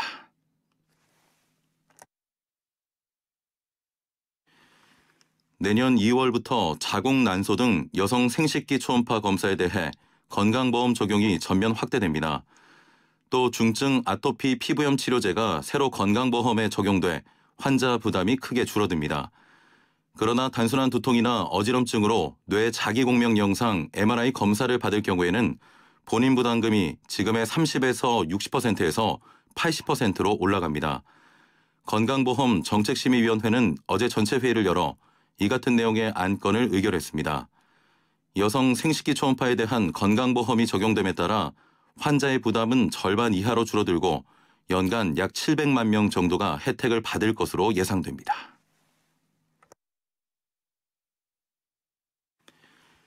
어제 오후 4시 40분쯤 서울 방학동에 있는 아파트 상가 지하 1층 식당에서 불이 나 6시간여 만에 꺼졌습니다. 이 불로 식당 주인 61살 윤모 씨가 화상을 입었으며 3명이 연기를 마셔 병원으로 옮겨졌습니다. 또 지하 상가 절반가량과 의류와 식자재 등 상가 집기류가 불에 타 소방서 추산 8억 원의 재산 피해가 났습니다. 불이 나자 소방당국은 관할 소방서 인력 전체가 출동하는 대응 1단계를 발령했습니다. 경찰과 소방당국은 식당에서 음식을 조리하던 중 기름에 불이 붙은 것으로 보고 정확한 화재 원인을 조사하고 있습니다. 어젯밤 8시 16분쯤 서울 중랑구 명목동의 6층짜리 건물 3층에 있는 전자부품 제조업체에서 불이 나 1시간 만에 진화됐습니다. 이 불로 건물에 있던 3명이 긴급 대피했으며 건물 안에 있던 전자부품 등이 불에 타 소방서 추산 1,900만 원의 재산 피해가 났습니다. 경찰과 소방당국은 건물 3층의 전자부품 작업장에서 불이 시작된 것으로 보고 정확한 화재 원인을 조사하고 있습니다. 귀금속 가게를 방문했다가 팔찌와 목걸이를 가지고 달아난 30대 남성이 붙잡혔습니다. 부산 동부경찰서는 절도 혐의로 30살 A씨를 조사하고 있다고 밝혔습니다. A씨는 어제 오후 5시 20분쯤 부산 범일동에 있는 한 귀금속 가게에서 주인에게 목걸이와 팔찌 등 수백만 원어치의 귀금속을 보여달라고 요청한 뒤 이를 가지고 달아난 혐의를 받고 있습니다. A씨는 곧장 뒤따라 나선 귀금속 가게 주인에게 붙잡혔다 신고를 받고 출동한 경찰에 넘겨졌습니다. 경찰은 정확한 사건 경위를 조사하고 있습니다.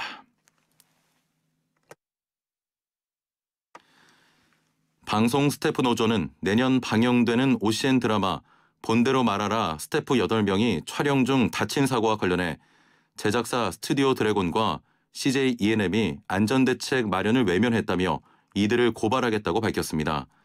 희망연대 노조 방송 스태프 지부는 오늘 프레스센터에서 기자회견을 열고 방송사인 CJ E&M과 제작사인 스튜디오 드래곤, H하우스를 상대로 서울지방고용노동청에 이번 주 중 고발장을 제출하겠다고 발표했습니다. 노조는 제작 현장 안전대책 수립을 위해 CJ E&M에 면담을 요구했지만 묵묵부답으로 일관한다며 책임 있는 자세로 수사받아야 한다고 주장했습니다. 손석희 JTBC 대표이사 사장이 자사 간판 뉴스 프로그램인 뉴스룸 앵커 자리에서 내려옵니다. 손 사장은 오늘 오후 사내회의에서 다음 달 2일 신년 토론까지만 진행하고 앵커 자리에서 물러나겠다고 밝힌 것으로 전해졌습니다. 알베르토 페르난데스 아르헨티나 대통령이 현재 아르헨티나의 경제 상황을 2001년 위기 때와 비교하며 사실상 디폴트 상태라고 말했습니다. 페르난데스 대통령은 현지 시간으로 22일 한 TV 프로그램에 출연해 2001년과 똑같지는 않지만 비슷하다고 말했다고 라나시온 등 아르헨티나 언론이 전했습니다. 페르난데스 대통령은 2001년 당시에는 빈곤율이 57%였고 지금은 41%라며 그때는 디폴트였고 지금은 사실상 디폴트라고 말했습니다. 아르헨티나는 경제 위기가 다시 심화하면서 지난해 IMF와 570억 달러의 구제 금융에 합의했습니다. 737 맥스 기종의 연쇄 추락 참사 여파로 위기를 맞은 미국 항공기 제조사 보잉의 최고 경영자가 전격 교체됐습니다. 로이터 통신은 현지 시각 23일 보잉이 데니스 밀렌버그 CEO의 사임을 발표했다고 보도했습니다. 이 통신은 데이브 켈훈 보잉 이사회 의장이 내년 1월 13일부터 후임 CEO를 맡을 것이라고 전했습니다. 보잉은 회사가 앞으로 나아가는 데 있어서 신뢰를 회복하기 위해 리더십의 변화가 필요하다고 이사회가 결정했다고 밝혔습니다. 서울 지역 현재 기온은 영하 2.8도, 습도는 88%입니다. 아나운서 최영진이었습니다. YTN 뉴스 FM 오전 7시 50분 뉴스를 마칩니다. 잠시 후 노영희의 출발 새 아침 3부가 방송됩니다. YTN 뉴스 FM. 지금 시각은 7시 56분입니다. YTN 뉴스 FM 56분 날씨와 교통정보입니다. 오늘 아침도 잊지 말고 미세먼지용 마스크 착용하고 꼭 나오셔야겠습니다. 현재 서울 등 중서부 지역과 또 전북, 영남 지역을 중심으로 초미세먼지 농도 나쁨 수준 보이고 있는데요. 오늘 이들 지역은 종일 공기가 탁할 것으로 보이니까 꼭 마스크 착용하고 외부에서 활동하셔야겠습니다. 오늘 아침은 어제보다 기온이 크게 떨어졌습니다. 서울의 아침 기온이 영하 2.7도로 어제보다 6도가량이 낮은데요. 하지만 낮에는 기온이 껑충 크게 오르겠습니다. 서울 7도, 대전 10도, 부산 13도로 어제와 비슷하거나 조금 더 높겠습니다. 성탄절인 내일도 오늘만큼 아침에는 춥겠지만 낮에는 기온이 크게 올라 온화하겠고요. 오후부터 제주도에는 비가 내릴 전망입니다. 출근길 교통 상황도 궁금해지는데요. 화재 사고가 난 곳이 있다고요? 네, 현재 서울 도봉구에 화재 사고 소식이 있는데요. 도봉로 153길 15 건물에서 화재가 20분 전에 일어났습니다. 현재 방학로 신도봉 사거리에서 방학역까지 하위차로가 지금 부분 통제가 되고 있는데요. 화재 진압으로 도로에 좀 차량이 여러 대 세워져 있고 이 부근이 많이 좀 혼잡하고 혼란해 보이는데요. 각별히 잘 살펴서 안전하게 좀 운행해 주셔야겠습니다. 크리스마스 이브는 출근길 아침 지금 미세먼지와 200m 가시거리에 짙은 안개 낀 곳이 곳곳에 지금 많이 보이고 있는데요. 사고로 이어지지 않도록 각별히 유의하셔야겠습니다. 지금 도심 화곡로 가양대교 남단에서 가양역 방향으로 2차로에서도 사고가 났는데요. 승용차 관련 사고 때문에 처리 작업을 진행하고 있고 차량들도 많이 정체가 지금 더해지고 있는 모습이니까 운행에 참고해 주시기 바랍니다.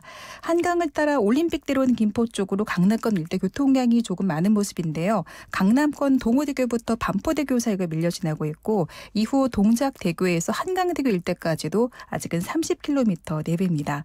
나란한 강변군 일산 쪽으로도 한남대교부터 동작대교 사이가 밀리는 모습인데요. 반대 구리 방향 가양대교 일대부터 성산대교 구간까지도 많이 밀려 있습니다. 고속도로는 지금 경인고속도로 서울 방향 신월 부근에서도 1km 정도 앞차 간격을 좁히고 있습니다. 삼성과 함께한 56분 날씨와 교통정보였습니다.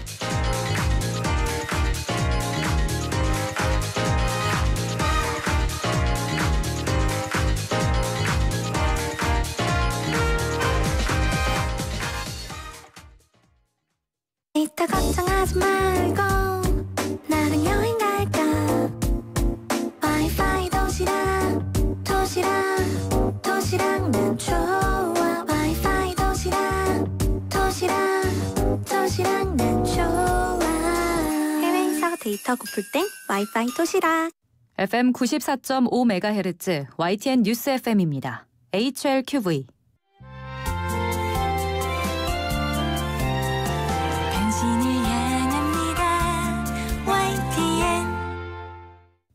한국의 뉴스 채널 YTN 뉴스 FM에서 8시를 알려드립니다.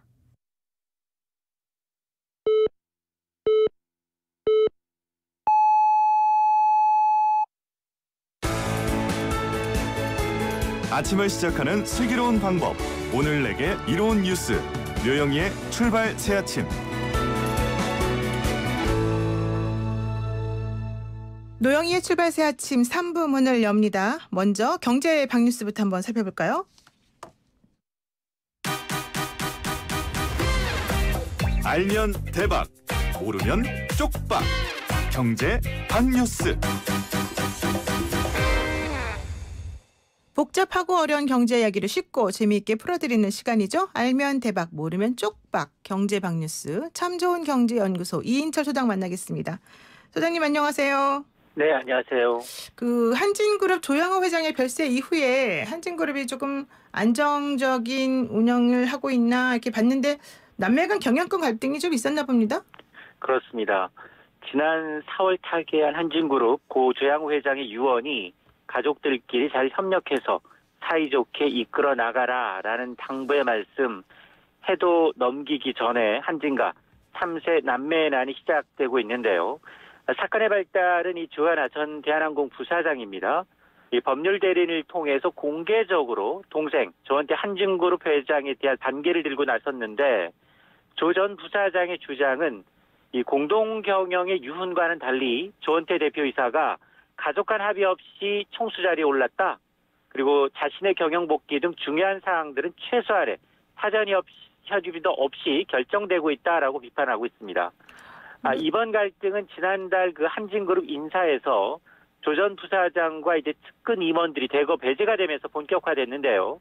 더 나아가서 조 전 부사장은 내년 3월 이 경영권 이 제약포가 시급한 이 조원태 회장을 압박하기 위해서 공개적으로 비판에 나섰다라는 시각도 만만치가 않은데 어쨌든 한진과 남매의 경영권 분쟁은 조양호 회장이 별세 직후부터 이미 예고돼 왔다라는 분석이 우세합니다.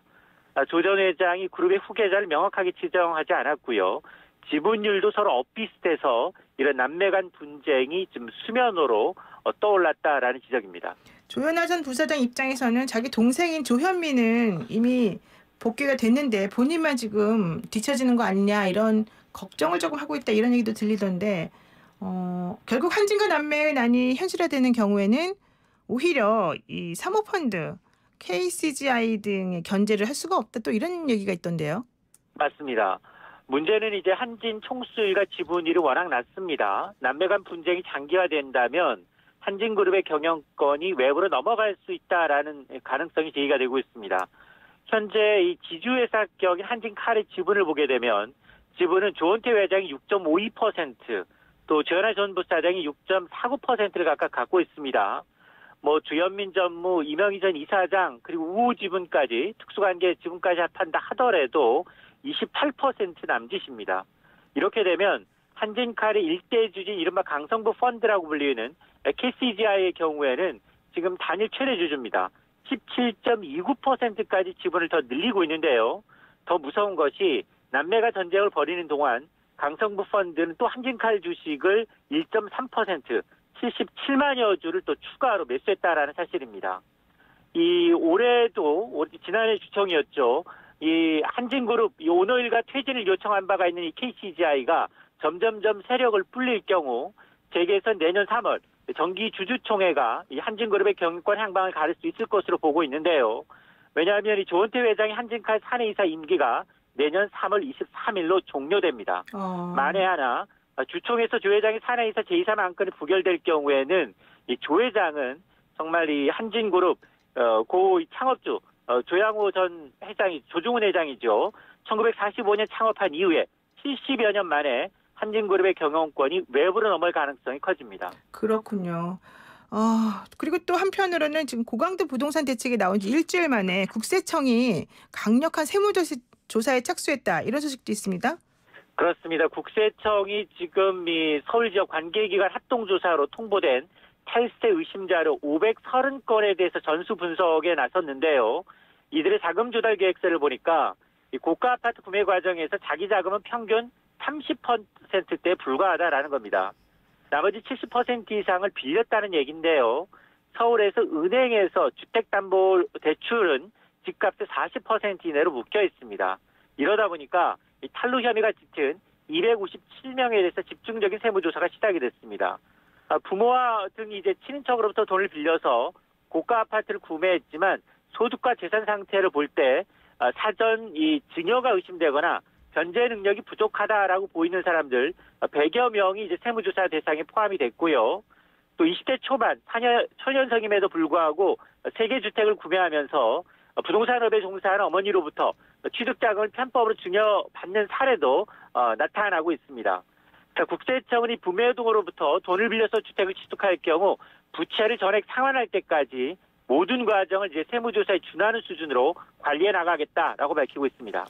사실 고가 아파트 구입하는 게 만만치가 않은데 뚜렷한 수입이 없는 그런 젊은 사람들이 만약에 이걸 덜컥 구입했다 그러면은 사실은 좀 편법 증여로 의심해볼 여지가 있긴 있죠. 자, 그렇습니다.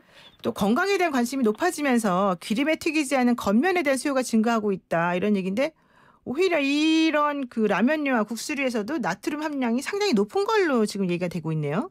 그렇습니다. 겉면은 이제 값은 비쌉니다. 네. 튀기지 않아서 건강에 좋다라고 해서 많이 찾고 있는데요. 그러나 반드시 그런 건 아니었습니다. 한국소비자원이 시중에서 판매되는 겉면류에 대한 품질 조사를 통해서 성분이 어떤지를 따져봤는데요. 라면과 국수 총 12개 제품을 테스트했습니다. 겉면은 지방 함량 기름에 튀긴 일반 라면보다 적었지만 나트륨의 함량은 일반 라면과 차이가 없었다라는 겁니다. 한마디로 이제 겉면이라고 해서 건강한 라면이다라고 표현하기는 어렵다라는 건데요. 자세한 이제 비교 정보는 열린 소비자 포탈 행복 드림 사이트에서 확인이 가능합니다. 네, 그렇군요. 오늘 말씀 여기까지 듣겠습니다. 고맙습니다. 네, 감사합니다. 네, 지금까지 참 좋은 경제연구소의 이인철 소장이었습니다.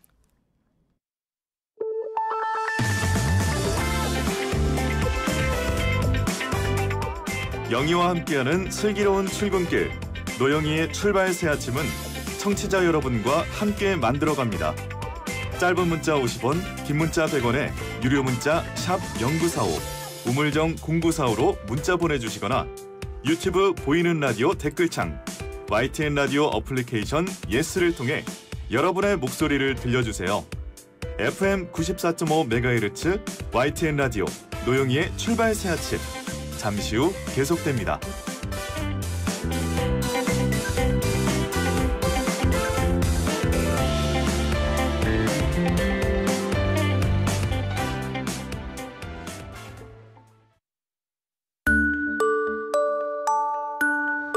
시사 인물 토크쇼 한 분만 판다.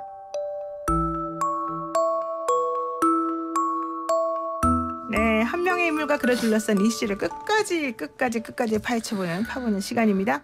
시사 인물 토크쇼 한 분만 판다 시작할 건데요. 함께 하실 두 분 소개합니다. 김태현 변호사 나오셨고요. 안녕하세요. 안녕하세요. 네. 그리고 김현성 시사평론가도 함께 합니다. 안녕하세요. 예, 안녕하세요. 메리 크리스마스.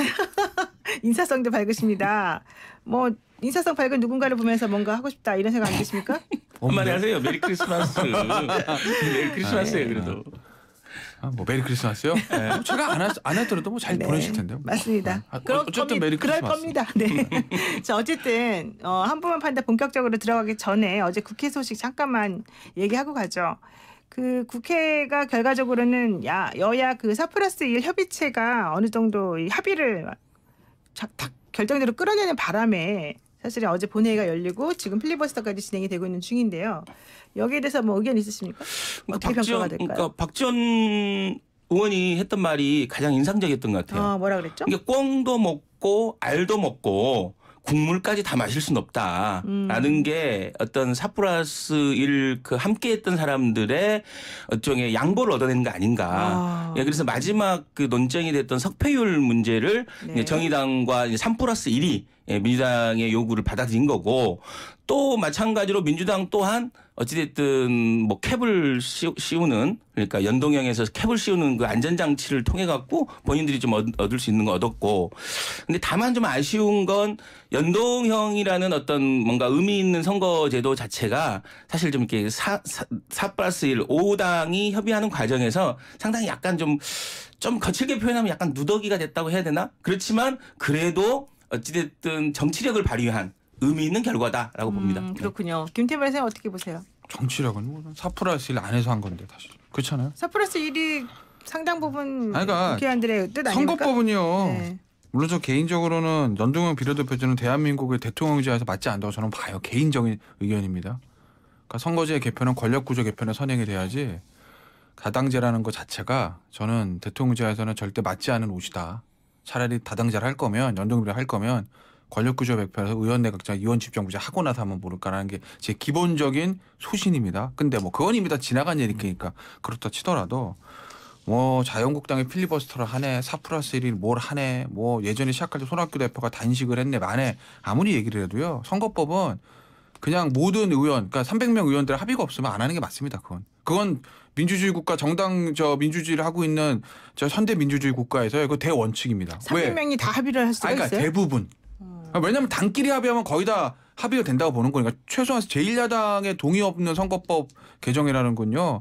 그때 글쎄요. 현대민주국가에서 독재국가 제외가 어느 나라에서 이런 전례가 있는지 저는 모르겠어요. 그런데 지금 잠깐만요. 그런데 지금 4+1 협의체에서 나온 안이 한국당이 뭐 그동안에 계속 얘기했던 것하고 뭐가 아니, 다릅니까? 그러니까 한국당이 무슨 뭐 예전에 나경원 원내대표가 뭐 손학규 대표 단식 중단하면서 각 합의서를 썼는데 거기 사인을 했네 마네. 아니 그 얘기가 아니에요. 예를 들면 그 얘기가 아니에요. 그러니까 어찌 됐건 간에 한국당은 기본적으로 이거를 반대하고 있어요. 아니, 그러니까 뭘 반대하는 거예요? 225에서 예를 연동형 비례대표제를 실시하는 것 자체를 지금 반대하는 거잖아요. 예를 들면 뭐 저 지역구는 사실은 뭐 크게 준 건 없고 어떤 의미에서 보면 크게가 아니라 아예 안 줄었죠. 원안 맨 처음 225%에서 75 연동형 50%보다는 굉장히 축소된 건 맞아요. 석표율도 없어졌고 그다음에 뭐 50개 비례대표 중에서 무슨 뭐 연동형 하는 거는 30개밖에 캡 없고 하는 거니까 훨씬 줄어든 건 맞는데 어찌 됐건 간에 연동형 비례대표제라는 걸 실시하는 것 자체를 한국당은 반대한 건 맞잖아요. 그 한국당의 반대가 총선판에서 야 니들 뭐 선거개혁 하는데 무슨 왜 그걸 니들 반대해? 니들 반개혁 세력이라? 라고 해서 뭐 역풍을 맞을 수도 있겠죠. 그건 그때 얘기고 어찌됐건 간에 총선의 시작을 알리는 선거법의 개정에 있어서 제1야당의 동의 없이 처리를 한다? 글쎄요. 전 이게 맞는지 모르겠어요. 한국당은 하나도 양보를 안 하겠다는 겁니까? 지금 제가 보기에 지금 나온 안은 거의 전부 다가 연동형 비례대표 그거 빼놓고는 사실 전부 다 한국당과 똑같은 의견인데. 제가 말씀드리잖아요. 양보를 안 해서 그게 니들은 반개혁 세력이니까 정치권에서 퇴출돼야 돼라고 해서 총선에서 대역풍을 맞고 정말 100개 아래로 쪼그라진 건 결과론인 거고 그건 그때 얘기인 거고 어찌됐건 간에 총선의 규칙 자체를 제1야당이 반대하는데 이거를 밀어붙인다?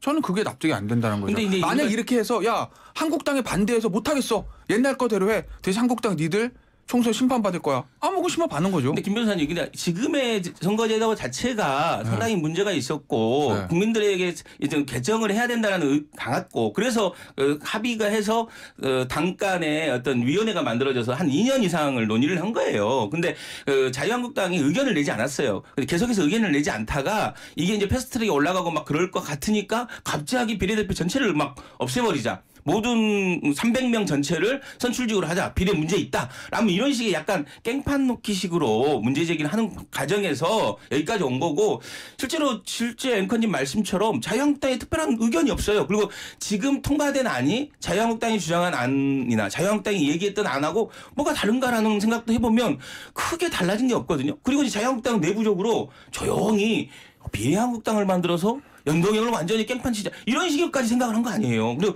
이분들 굉장히 고민을 많이 했구나라는 생각이 들더라고요. 저는 개인적으로. 네. 일단 오늘 여기까지 그 사전 토크는 하도록 하고요. 자, 한 분만 판다. 오늘의 주인공 목소리부터 한번 들어보겠습니다. 그러다 보니까 막판에 헤어질 때 슬프지가 않아요. 만난 게 없으니까. 관객이 울어야 되는데 관객이 안 우니까 용이 대신 울고 지나가더라고요. 지금 어떤 분위기냐면 말을 못하는 분위기예요. 지금 옛날에 황우석 때 말 못한 것처럼 충무로에 사주를 받았냐 이런 겁니다. 충무로와 저와의 관계는 어떤 관계냐면 거기서 한 달에 한 번 정도 지하철 갈아타는 그런 관계고요. 교수님 과거에 정권 퇴진 운동 안 했습니까? 우리는 정치 집단이니까. 정치 집단이니까. 그 왜 천민짓을 하십니까? 정치 집단인데. 정치 집단은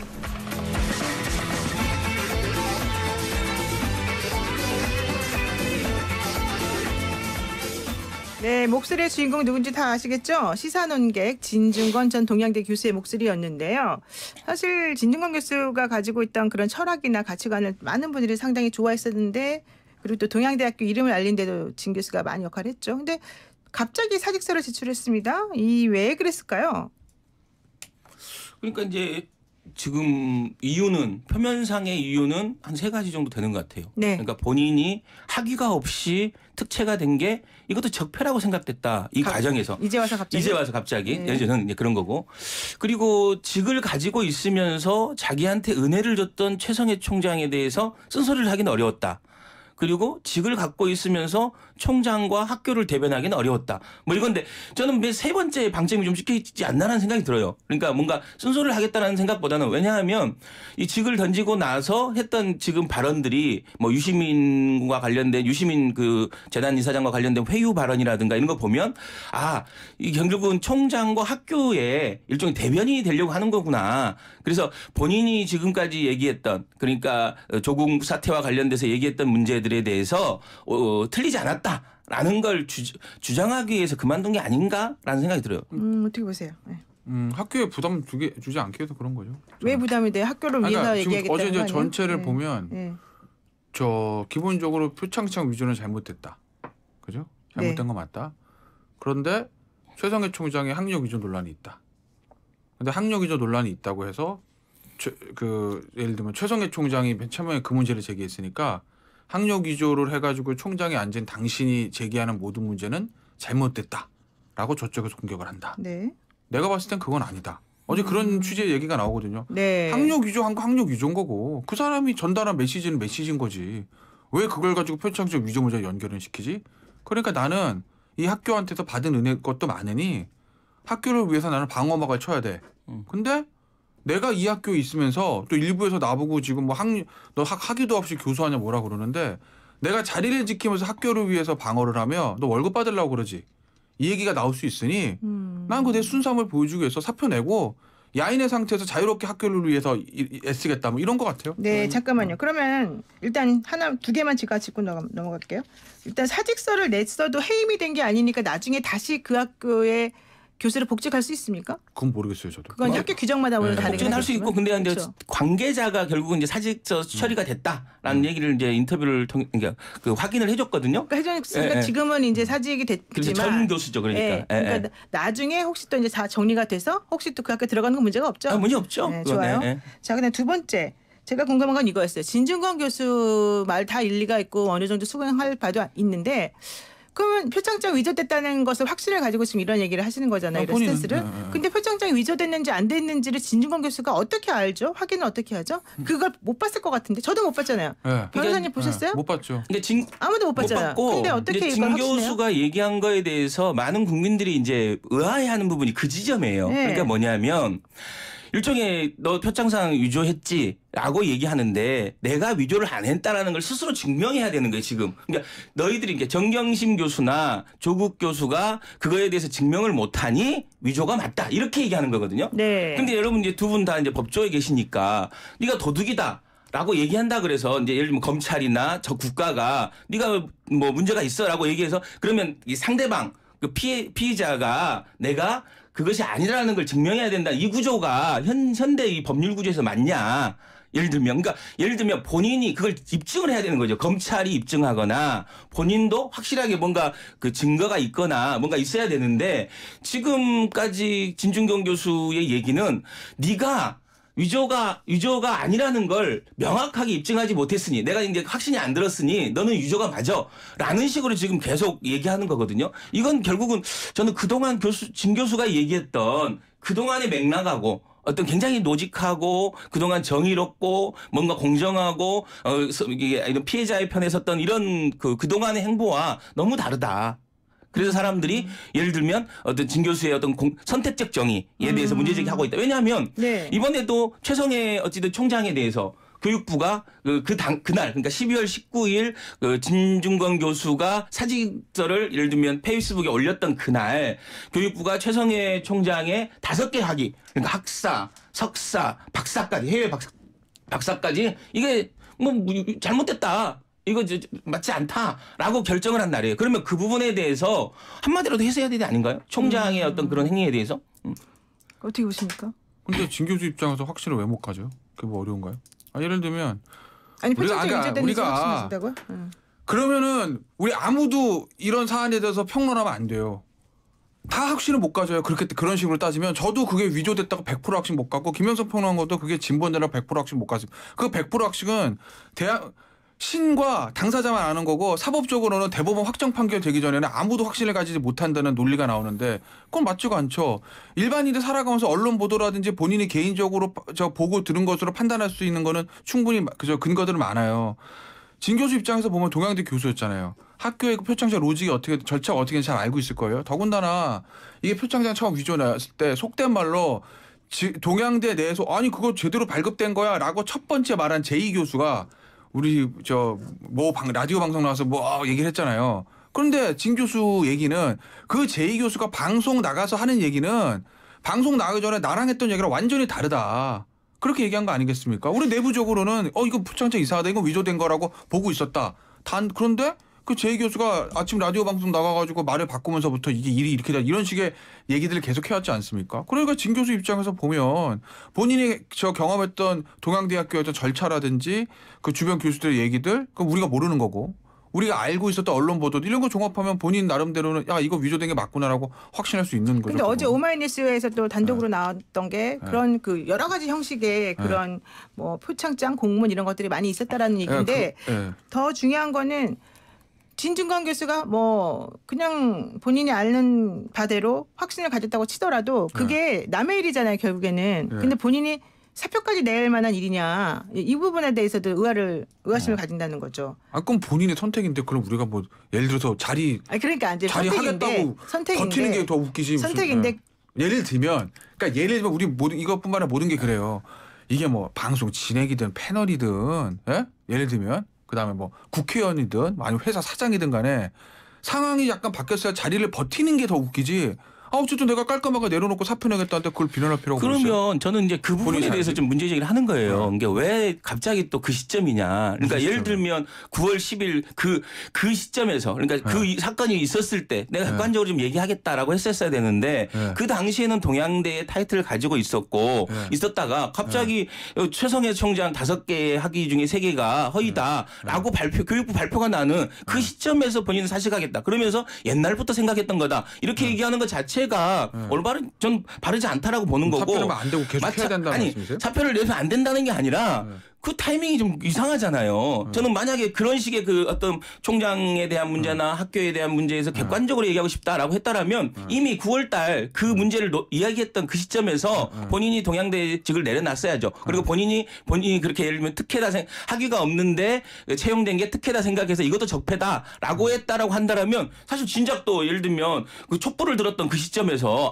나는 이게 좀 내가 잘못했구나 나도 이렇게 했었어야 되는데 지금 와서 그런 세 가지 뭐 고해성사도 아니고 이런 그런 걸 하면서 그만두는 것 자체는 조금 지금까지 했던 행보하고는 좀 맞지 않다라는 생각이 드는 거죠. 김영석 평론가 논리대로라면 사표 그러면 지금으로 내는 게 다행인 거 아니에요? 그럼 비난할 필요 없는 거 아니에요? 그렇잖아요. 학위가 없는 사람이 교수하는 게 본인의 적폐라고 느꼈으면 촛불 집회 때 촛불 들다가 나는 적폐구나 나도 그만둬야 되겠다 해야 되는 거 아니었다고 하면 그러면 지금에도 내는 게 다인 거잖아요. 그걸 비난할 필요가 뭐 있어요? 그러니까 왜 시점이 이 타임이냐 저 타임이냐 이거인 것 같은데요. 지금 또 하나 이런 얘기가 있어요. 진중권 교수가 사실은 그동안에는 대표적 진보 농객으로서 그 보여주었던 가치관이나 행보가 있었었는데 이번에 행보를 그것하고 연결시켜서 생각해보면 조금 모순적이지 않냐 이런 지적이 있다는 거였거든요. 그러면서 무슨 얘기 나오냐면 김문수를 보고 있는 듯하다 이렇게 말하는 사람이 있습니다. 바로 소설가 공지영 작가의 말이거든요. 이 공지영 작가 이 말에 대해서 어떻게 평가하십니까? 그건 뭐 대한민국에서는 언론의 자유가 있으니까 하고 싶은 말 다 할 수 있는 거죠 뭐. 뭐 본인의 자유니까 공지영 작가를 잘못 비판했다가 저격당하면 안 되니까 이런 거예요. 이거를 왜 근데 저는 조국 전 사태 이거를 왜 진영 논리를 보는지는 납득은 되진 않아요. 예를 들면 진영 논리가 아니다. 정치인들은 그래도 있어요. 여의도는. 왜냐하면 여의도는 기본적으로 지금 뭐 그만두죠. 당시에 이제 조국 후보자 같은 경우는 대통령이 아끼는 사람이었고 저도 예전에 저 자리에서 얘기했지만 그 얘기 한번 했잖아요. 차기 대선 유력한 후보다. 제가 아마 조국 전 장관 처음 장관 내정자 그 얘기했을걸요. 장관 후보자라서 조국은 하나도 두렵지 않은데 대선 후보자라서 조국은 정말 두렵다는 얘기를 제가 아마 했을 거예요. 그 정도로 정말 상징적인 인물이었고 이거는 여의도의 차기 총선 대선과 연관되어 있는 문법이었기 때문에 여의도는 진영 논리를 갈라질 수 있어요. 절대적으로 조국을 수호해야 된다. 수호해야 된다. 절대로 조국을 낙마시켜야 된다. 그런데 일반 지식인 사회에서 이게 이제 진영 논리를 볼 문제냐는 거죠. 우리 사회가 진영 논리를 보는 걸 보기 시작하면 진실이 안 보입니다. 저는 보수 진영에 있는 사람이지만 보수가 틀릴 수도 있어요. 김현성 평론가도 진보 진영에 계시지만 진보가 틀릴 수도 있어요. 자기 진영에 속한 걸 틀렸을 때 틀렸다고 말할 수도 있어야 되는데 그걸 못하는 게 대한민국 사회 가장 큰 문제거든요. 그러면 진중권은 대표적인 진보 농객입니다. 그럼 밑도 끝도 없이 속된 말을 쉴드 쳐야 됩니까? 저는 공정 작가가 더 이상한데요, 사실. 그렇지 않습니까? 본인이 봤을 때 나는 진보 진영에 있는 사람이지만 이건 아니다라고 얘기할 수 있는 거잖아요. 근데 그걸 왜 당신이 무슨 그렇다고 해서 이 누구야 진중권 교수가 그러면 나는 이제 다음에 자유한국당으로 넘어가가지고 예를 들면 동양대학교 영주에 있잖아요. 영주에 출마하겠습니다. 이러면 뭐 비판할 수는 있어요. 진영을 넘나드는 거니까. 근데 그게 아니지 않습니까? 전 뭐 어쩌야 된다는 얘기예요. 그러면 밑도 끝도 없이 눈 가리고 귀 가리고 자 우리 진영하는 거 다 맞아. 이게 맞는 거예요? 지식인의 태도예요? 아마 공지영 작가는 그동안 이제 진중권 그 교수랑 전 교수랑 그 서로 쌓았던 라포르가 있는 거죠. 이 관계가 있고 기대가 있기 때문에 이제 그런 얘기를 한 것 같고 저는 이제 김문수에 비유한 건 좀 너무 과해 너무 같다. 가도 너무 같다라는 생각이 들면서 저는 이제 진중권 교수가 본인의 진정성을 얘기하면서 진정성이 인정받기 위해서는 꼭 조국 문제나 정경심 교수 문제뿐만 아니라 최성호 총장의 문제라든가 예를 들면 나경원의 문제라든가 여기 동일선상에서 지금 이야기되고 있는 한국 사회의 문제에 대해서 시원하게 얘기해 주는 게 결국은 본인의 지금의 진정성을 인정받을 수 있는 계기가 될 것이다라고 생각합니다. 지금 그 공지영 작가가 좀 정말 심한 말을 조금 했어요. 진중권 전 교수에게 뭐라 그랬냐면 뭐 머리 나쁜지 박사도 못 땄다. 뭐 이런 그렇죠. 얘기까지 하고 감정적인 얘기를 좀 감정적인 얘기를 한 했어. 것 같은데 또 사실은 그렇게 악연을 맺은 사람이 공지영 작가뿐만이 아니라는 거죠. 작고한 그 연세대학교 교수였던 마광수 교수 같은 경우에도 진중권 교수에 대해서 자기 무식하면은 철판을 깔고 남의 말거리를 자꾸 늘어지는 능란한 궤변론자 뭐 이런 얘기도 했었단 말이에요. 그래서 여러 가지 측면에서 보자면은 조금 항상 그 사람들이 이슈에 오르내리기도 하고 사람들의 사고방식에 영향을 미치기도 하고 이제 이런 상황인데 이 진중권 교수가 이 대한민국 사회에 던지는 뭐 영향력이랄까 뭐 의미랄까 이런 거를 생각해 본다면 어떤 의미가 있을까요? 뭐가요? 사표 낸 거야 아니면 조국 전 장관을? 진중권이라는 사람 자체의 행동이나 말 같은 게 어떤 영향을 미치냐 이런 거죠. 진보 진영 내에서는 상당히 영향을 가졌던 건 맞죠. 어찌됐건 간에. 예전에 아마 진중권 교수하고 유시민 전 장관으로 또 누가 아마 팟캐스트 한번 했던 걸로 기억하는데. 노회찬. 그러니까 사실은 그 세 사람이 다 진보 진영의 엄청난 논객들이잖아요. 당시에 팟캐스트 처음 초기 시절에. 근데 나름대로 당시 어떤 정치인이고 이거 배지도 달고 장관도 했던 유시민 전 장관이나 그다음에 노회찬 전 의원하고 같이 어깨를 나란히 하고 그 토크를 할 수 있다는 것 자체가 그냥 교수인데 어쨌든 진보 진영 내에서 진중권 교수의 위상을 단적으로 보여주는 거라고 저는 생각은 해요. 뭐 저도 저 진중권 교수의 말에 평소에 어떤 방송이나 이런 곳에 했던 어떤 이슈를 보는 시각이나 이런 거에 대해서 동의하는 거 그렇게 많지는 않습니다. 저는. 그렇군요. 생각이 다르니 그런데 어쨌든 저는 이번에 좀 놀랐어요. 그냥 조용히 있었어도 되는 거거든요. 본인 그러니까요. 입장에서. 그렇잖아요. 그 부분을 또 사람들이 의아하긴 근데 하죠. 본인이 이렇게 한다고 해서 뭐가 본인한테 도와지는 건 없어요. 그러니까요. 이걸 한다고 해서 어디 가서 뭐 자리를 받겠습니까? 돈이 들어옵니까? 뭐 방송에 굴러 들어옵니까? 공천을 받습니까? 아닌데 어쨌든 내가 지식인으로서 이건 아니다라고 생각을 하고 본인의 왜냐하면 우리 사회에서 본인의 진영을 배신하는 것만큼 어떻게 좀 괴로운 건 없을 거예요. 본인을 지지했던 사람이 전부 다 비판하게 되니까. 그걸 다 감수하면서도 본인이 이건 아니다라고 생각했기 때문에 본인의 소신을 밝힌 거거든요. 저는 그 용기는 높이 사요. 근데 그러면서 또 이제 유시민 노무현 재단 이사장 얘기가 나왔으니까 말인데 유시민 그 이사장이 최성해 동양대 총장한테 초창기 전화 걸었을 때 이건 취재가 아니라 회유다 이런 식으로 이제 좀 비판을 또 했단 말이죠. 그러니까 뭐 진중권 교수는 이제 본인 생각하기에 본인이 좀 받아들일 수가 없는 그런 거라면 과거 인연이나 이런 거와는 무관하게 할 말은 해야 된다 이런 식인 것 같긴 해요. 근데 여전히 뭐 저는 그런 부분들도 확증 편향이 있는 것 같아요. 이제 정경심 교수가 위조다. 라고 이제 정확하게 얘기하는 거. 그리고 유시민 장관의 그 행위가 회유다라고 얘기하는 거에 어떤 근거가 좀 필요하다. 그리고 이제 예를 들면 김중권 전 교수는 그냥 일반인이 아니잖아요. 그러니까 동양대에 오랫동안 교수로서 채용돼서 최성해를 누구보다 잘하는 사람이고 그 내부의 논리를 너무 잘하는 사람이고 그렇기 때문에 그 메신저가 갖는 영향력은 엄청나게 컸다는 거죠. 그렇다면 그 영향력에 비하는 이 책임의 무게도 감당해야 되는데 저는 그 책임에 대한 부분들이 소홀했다라는 생각이 들어요. 그렇습니다. 좋습니다. 자, 오늘 한 번만 판다 지금 마칠 시간이 다 됐는데 오늘부터 이제 한 줄 평으로 마무리를 하고 저희가 진행하려고 그러거든요. 우선 김태현 변호사님 그 진중권 교수에 대한 한 줄 평, 그다음에 김현성 교수의 한 줄 평 이렇게 각각 들어보겠습니다. 네. 저는 대단하다 진중권. 아니 왜냐면 무슨 의미예요? 아니 진영 논리에 반하는 얘기들을 소신을 밝히는 것도 대한민국 사회에서 왜냐면 거의 반 정치인이랑 마찬가지잖아요, 사실은. 그게 대단한 거고. 소신이 있기 때문에. 네. 그리고 어쨌든 사람이 자리를 던진다는 거는요. 저는 그게 어떤 자리든지 간에 폄훼해서는 안 된다고. 어쩔 수 없이 물러나는 거 말고는 아니 사실 목구멍이 포독촌이라고 먹고 살아야 돼요. 근데 어쨌든 사표가 나왔습니다. 그걸 저는 폄훼할 필요는 없다. 그래서 전 대단하다고 생각합니다. 그렇군요. 예. 김혜선 평론가는 어떻습니까? 저는 뭐 짠한 나르시스트. 짠한 나르시스트다. 네, 그래요. 네. 그러니까 이제 왜 이렇게까지 됐는지 한국의 민주주의와 토론 문화를 이끌었던 진중권 교수님에 대해서 다시 한번, 그러니까 저는 옳고 그름을 가르는 것도 중요하지만 본인이 선택한 것이 정의라고 생각하는 것 자체도 굉장한 도금하고 문제가 있는 태도가 아닌가 싶습니다. 알겠습니다. 오늘 말씀 여기까지 듣겠습니다. 고맙습니다. 네, 감사합니다. 네, 지금까지 김현성 시사평론가 그리고 김태현 변호사였습니다. 모든 인쇄 가능한 성원에드피아. 온라인 주문 간편한 성원에드피아. 누구든지 어디서나 쉽고 빠르게 인쇄의 유토피아. 성원에드피아. 쉽고 편한 인쇄가 현실이 되는 곳. 국민인쇄 성원에드피아. 기업 가치와 투자 가치 모두를 잡았다. 전매 제한 없는 지식산업센터. 김포 골드라인 양촌역. 주변 산업단지의 풍부한 배후 수요. 2주기업 법인세 4년간 세제 감면. 창보 영무파라드 김포 한강. 분양문의 1566-5434. 시행 더홈컴퍼니 주식회사. 지금까지의 송도는 잊어주십시오. 워터프런트 호수 바로 앞. 뷰를 즐기고 국제업무지구역으로 직통. 역을 품고 감각적인 커튼월 디자인. 격을 높인 송도 고품격 라이프의 새로운 기준. 필스테이트 송도 더 스카이. 1월 오픈 예정. 문의 1600-3113 현대건설. 온도와 습도를 항상 일정하게 유지시켜주는 항온 항습기 전문기업 AR. 전산센터, 반도체 공장, 미술관, 박물관, 귀중품 보관실 등을 36년 축적된 기술로 AR이 지켜드립니다.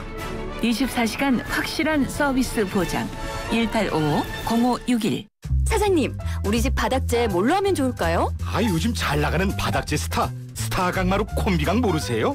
스타일 좋고 습기 열 찍힘이 완전 강하니까 하자 걱정하기 싫으면 콤비강으로 깔아야겠네. 성악가 김동규입니다. 강마루 스타는 스타 강마루. 스타 강마루. 네, YTN 라디오 3부는 여기서 마치고요. 4부에서 다시 뵙니다. 데이터 걱정하지 말고 나랑 여행 갈까. 와이파이 도시락 난 좋아. 와이파이 도시락 난 좋아. 해외에서 데이터 고플 땐 와이파이 도시락. 안녕하세요, 김혜수입니다. 제주의 다채로운 풍광을 보고 있으면 찬바람도 잊을 만큼 변화무쌍한 이 계절의 매력에 빠져드는데요. 올레길을 따라 해안을 걷다 보면 멋진 기암절벽이 우리를 맞이합니다. 절벽들 사이로는 화산 안반층이 걸러 가장 맑고 깨끗한 제주의 물이 흐르고 있죠. 이 깨끗한 물을 지키는 것, 청정제주를 아끼고 맑은 미래를 만드는 시작점은 아닐까요? 지금까지 제주도에서 김혜수였습니다. YTN 라디오 청정자연 보존 캠페인은 제주 삼다수와 함께합니다. 안녕하세요. 저녁 종합 뉴스를 진행하고 있는 장원석, 유다원입니다. 올 한해 수많은 소식들 중 주요 뉴스 10가지를 뽑아봤습니다. YTN 라디오가 꼽은 2019 10대 뉴스입니다. 올 한해 뉴스에 가장 많이 나온 이름은 바로 조국 전 법무부 장관입니다. 조국 전 법무부 장관 임명 전후로 대한민국이 들썩였습니다. 검찰개혁이라는 화두가 우리 사회에 등장했습니다. 지난 2월 베트남 하노이에서 열린 북미 정상회담이 성과 없이 결렬됐습니다. 내년에는 좀 더 안정된 한반도가 될 수 있을까요? 다음 10대 뉴스는 일본의 수출 규제로 촉발된 한일 갈등입니다. 국회 파행도 2019년 10대 뉴스에 선정됐습니다. 패스트트랙에 오른 법안을 둘러싸고 여야 갈등은 계속되고 있습니다. 2019년 10대 뉴스 5번째 뉴스, 헝가리 유람선 참사와 강원도 대형 산불입니다. 미치도록 잡고 싶었다. 화성 연쇄살인 사건의 진범으로 지목된 이춘재 역시 올해 뉴스로 선정됐습니다. 이 화성 사건을 다룬 영화 살인의 추억의 봉준호 감독이 영화 기생충으로 한국 영화 최초로 칸 영화제 황금 종려상을 수상한 것도 10대 뉴스입니다. 현 정부는 과연 집값을 잡을 수 있을까요? 잇따른 부동산 정책과 집값 고공 행진도 올해 10대 뉴스입니다. 국제 뉴스 중에는 전 세계가 관심을 갖고 지켜본 홍콩 시위가 선정됐습니다. YTN 라디오가 뽑은 2019년 10대 뉴스 마지막은 바로 손흥민입니다. 유럽 무대 통산 한국인 최다 골을 기록한 손흥민 선수, 앞으로 계속될 신기록을 기대합니다. 2019년 올해도 잘 마무리하시고 2020년 새해 복 많이 받으시기 바랍니다. YTN 라디오가 뽑은 2019년 10대 뉴스. 지금까지 아나운서 장원석, 유다원이었습니다.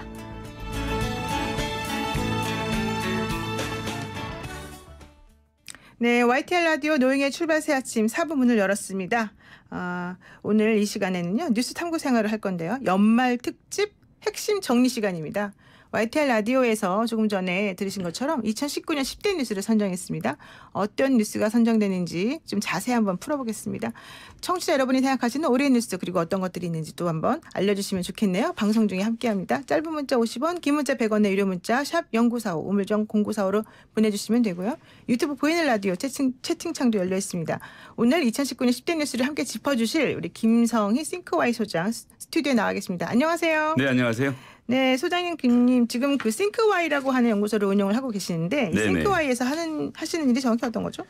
저희가 패널 한 13,000분과 함께 주관식으로 사회 각종 현안에 대해서 설문조사를 해보고 그 결과를 함께 공유하는 그런 플랫폼을 만들어서 활동 중입니다. 주관식으로 설문조사 한다는 게 사실 쉽지 않은데요. 이걸 또 분석하고 제대로 이렇게 또 뽑아내고 이래야 되잖아요. 그래서 사실 이제 빅데이터라고 많이들 하는데 그 인간이 다 손으로 하는 게 제일 정확해서요. 저희 연구원들과 함께 전수를 손으로 분석해서 결과를 내고 있습니다. 진짜 그렇군요. 알겠습니다. 자, 그럼 이제 하나씩 짚어보겠습니다. YTN 라디오가 선정한 2019년 10대 뉴스 그 첫 번째는 조국 사태와 검찰 개혁이거든요.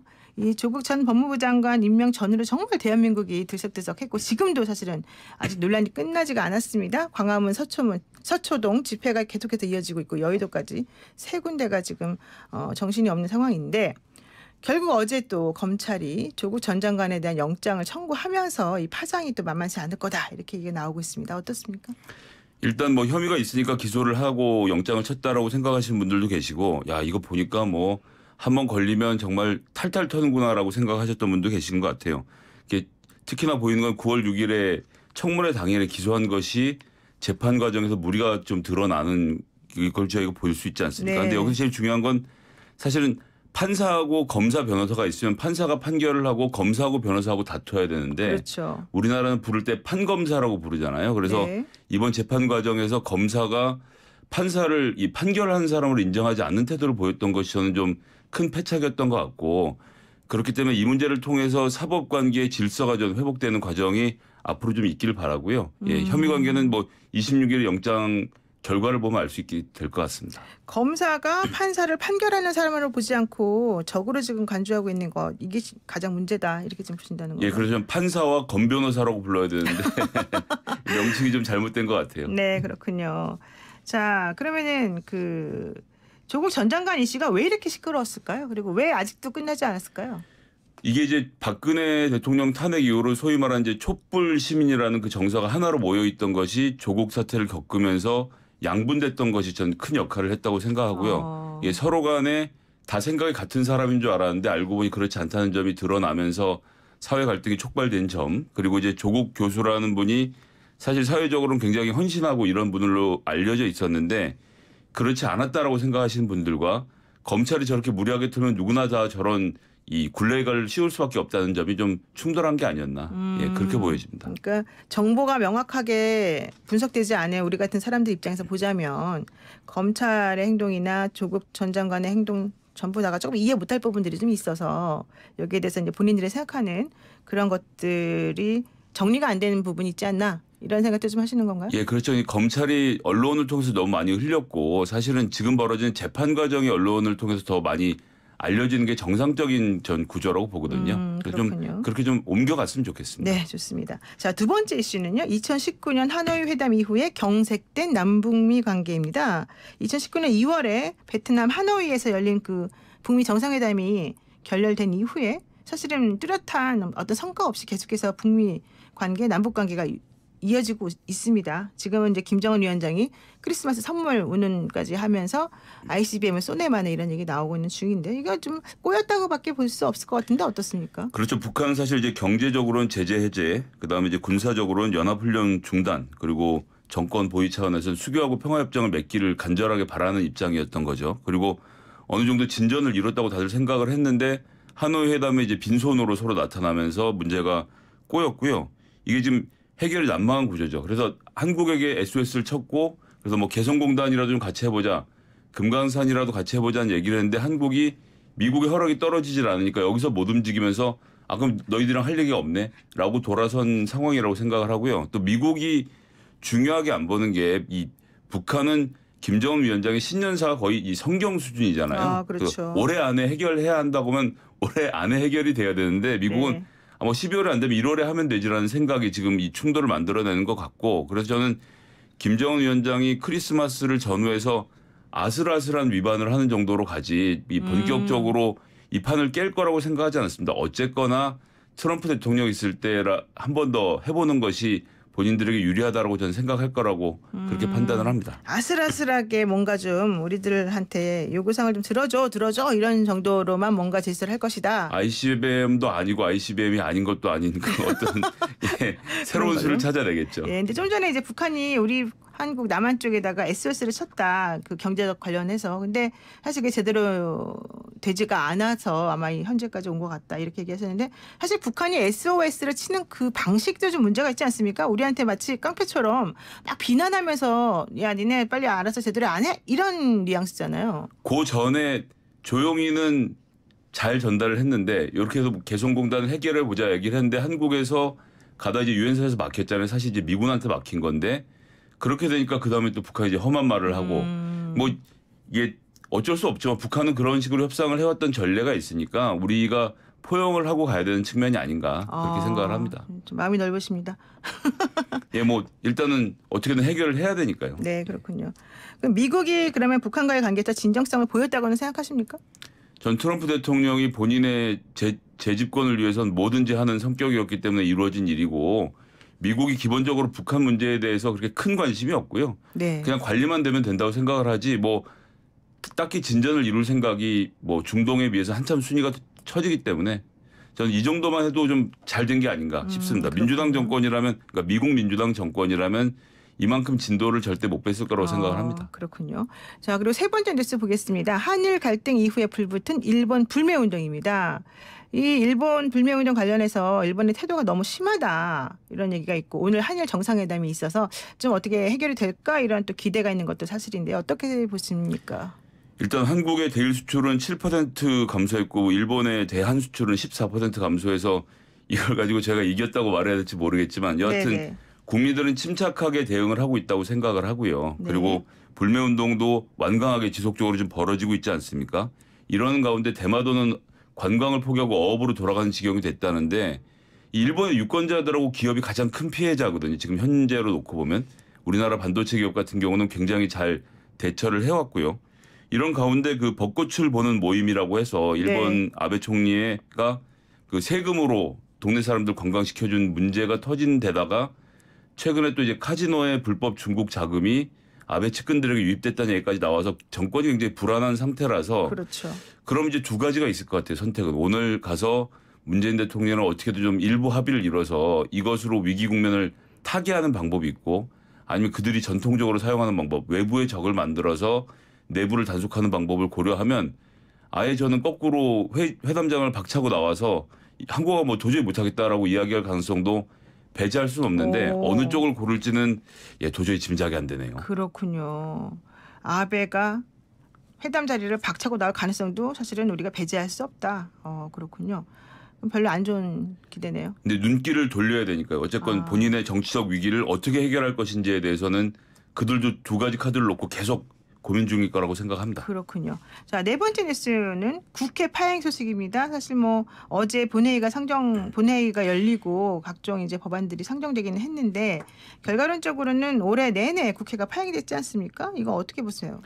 국회 선진화법을 사실은 만든 이 당사자가 자유한국당이거든요. 네네. 그래서 그게 만들어진 다음부터 날치기가 안 되니까 서로 이제 강대강이 충돌을 하고 있고 사실 정치라는 게 중간에서 어정쩡하게 타협을 하는 게 정치라서 네네. 유권자들을 보시기에 좀 답답해도 그냥 중간에서 나도 이만큼 너도 이만큼 해서 타협을 해가는 것이 좀 필요했는데 그게 안 됐던 과정이었던 것 같고요. 그리고 본인들이 만든 법을 정면으로 어기면서 이 국회 내에서 폭력 사태까지 벌어지고 국회 사무처 직원들이 다치는 일까지 네네. 좀 진행이 된 것은 좀 대단히 유감이고 그렇게 됐는데 이 패스트트랙에서 우리가 제일 중요하게 생각해야 될 건 뭐냐면요. 패스트트랙은 어떤 법을 날치게 하는 과정이 아니라 학생으로 치면 교장 선생님이 올해 기말고사는 12월 25일에 4과목을 치를 거고 진도는 여기야 라고 알려주는 거예요. 6개월 전에. 네. 그럼 6개월 동안 서로 시험 공부를 하면 되는데 자유한국당이 그 6개월 동안 시험 공부에 참여하지 않고 왜 12월 25일에 시험을 보느냐라고 따지는 형국이 지금 전 왔다고 생각하거든요. 그러니까 그렇군요. 뭐 어쩔 수 없죠. 이렇게 해서 통과가 되고 나면 대신 여당은 제1야당을 선거법에서 배제하고 진행했다라는 정치적 부담을 아주 크게 안게 될 건데요. 그런 것을 감수할 만한 가치가 있었는지는 앞으로 또 이제 증명이 돼갈 것 같고요. 그렇군요. 선거법이나 공수처법 같은 경우에 통과가 될까요? 이게 이제 사나흘씩 쪼개서 뭐 하는 방식으로 하니까 뭐 패스트트랙으로 저는 선거법, 공수처법까지 정도가 통과되고 나면 자유한국당이 더 이상 그 필리버스터를 할 의욕을 잃지 않을까 싶어서요. 네. 연초까지 하면 민생법안까지 통과가 될 거로 예측을 합니다. 네, 여러분은 지금 YTN 라디오 노영의 출발 새 아침 뉴스 탐구 생활 코너를 듣고 계시고요. 지금 말씀해 주시고 계시는 분은 김윤성의 싱크와이 소장님이십니다. 그리고 이제 그 다음 뉴스가 뭔지 한번 살펴보겠습니다. 5번째 뉴스인데요. 이게 잇따른 사건 사고 이렇게 말하니까 조금 귀에 안 들어오기도 하는데 헝가리 유람선 침몰이 사실 있었었고요. 강원도 산불 사고가 있었고요. 또 사실 뭐 어제도 화재 사고가 또 광주 쪽에서 있었었는데요. 이런 여러 가지 대형 사고들이 많이 이어지는 것 이거 어떻게 보세요?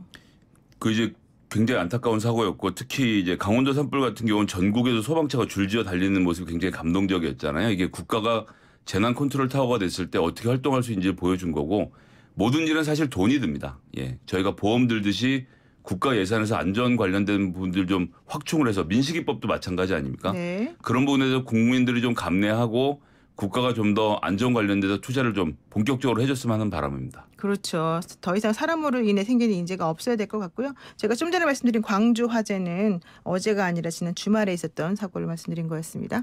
자, 그리고 서둘러서 한번 가겠습니다. 6번째 뉴스가 화성 연쇄살인 사건 이춘재 검거 이 키워드로 잡혔네요. 이거는 어떻게 보세요? 예, 뭐 이게 전형적인 사이코패스의 범죄 아니겠습니까? 이것 때문에 지금 8차 사건에 그 윤모 씨가 20년 목욕하고 나와서 재심 네. 청구를 했는데 네. 국과수가 그 증거를 조작했다는 게 검찰 수사를 통해서 밝혀졌죠.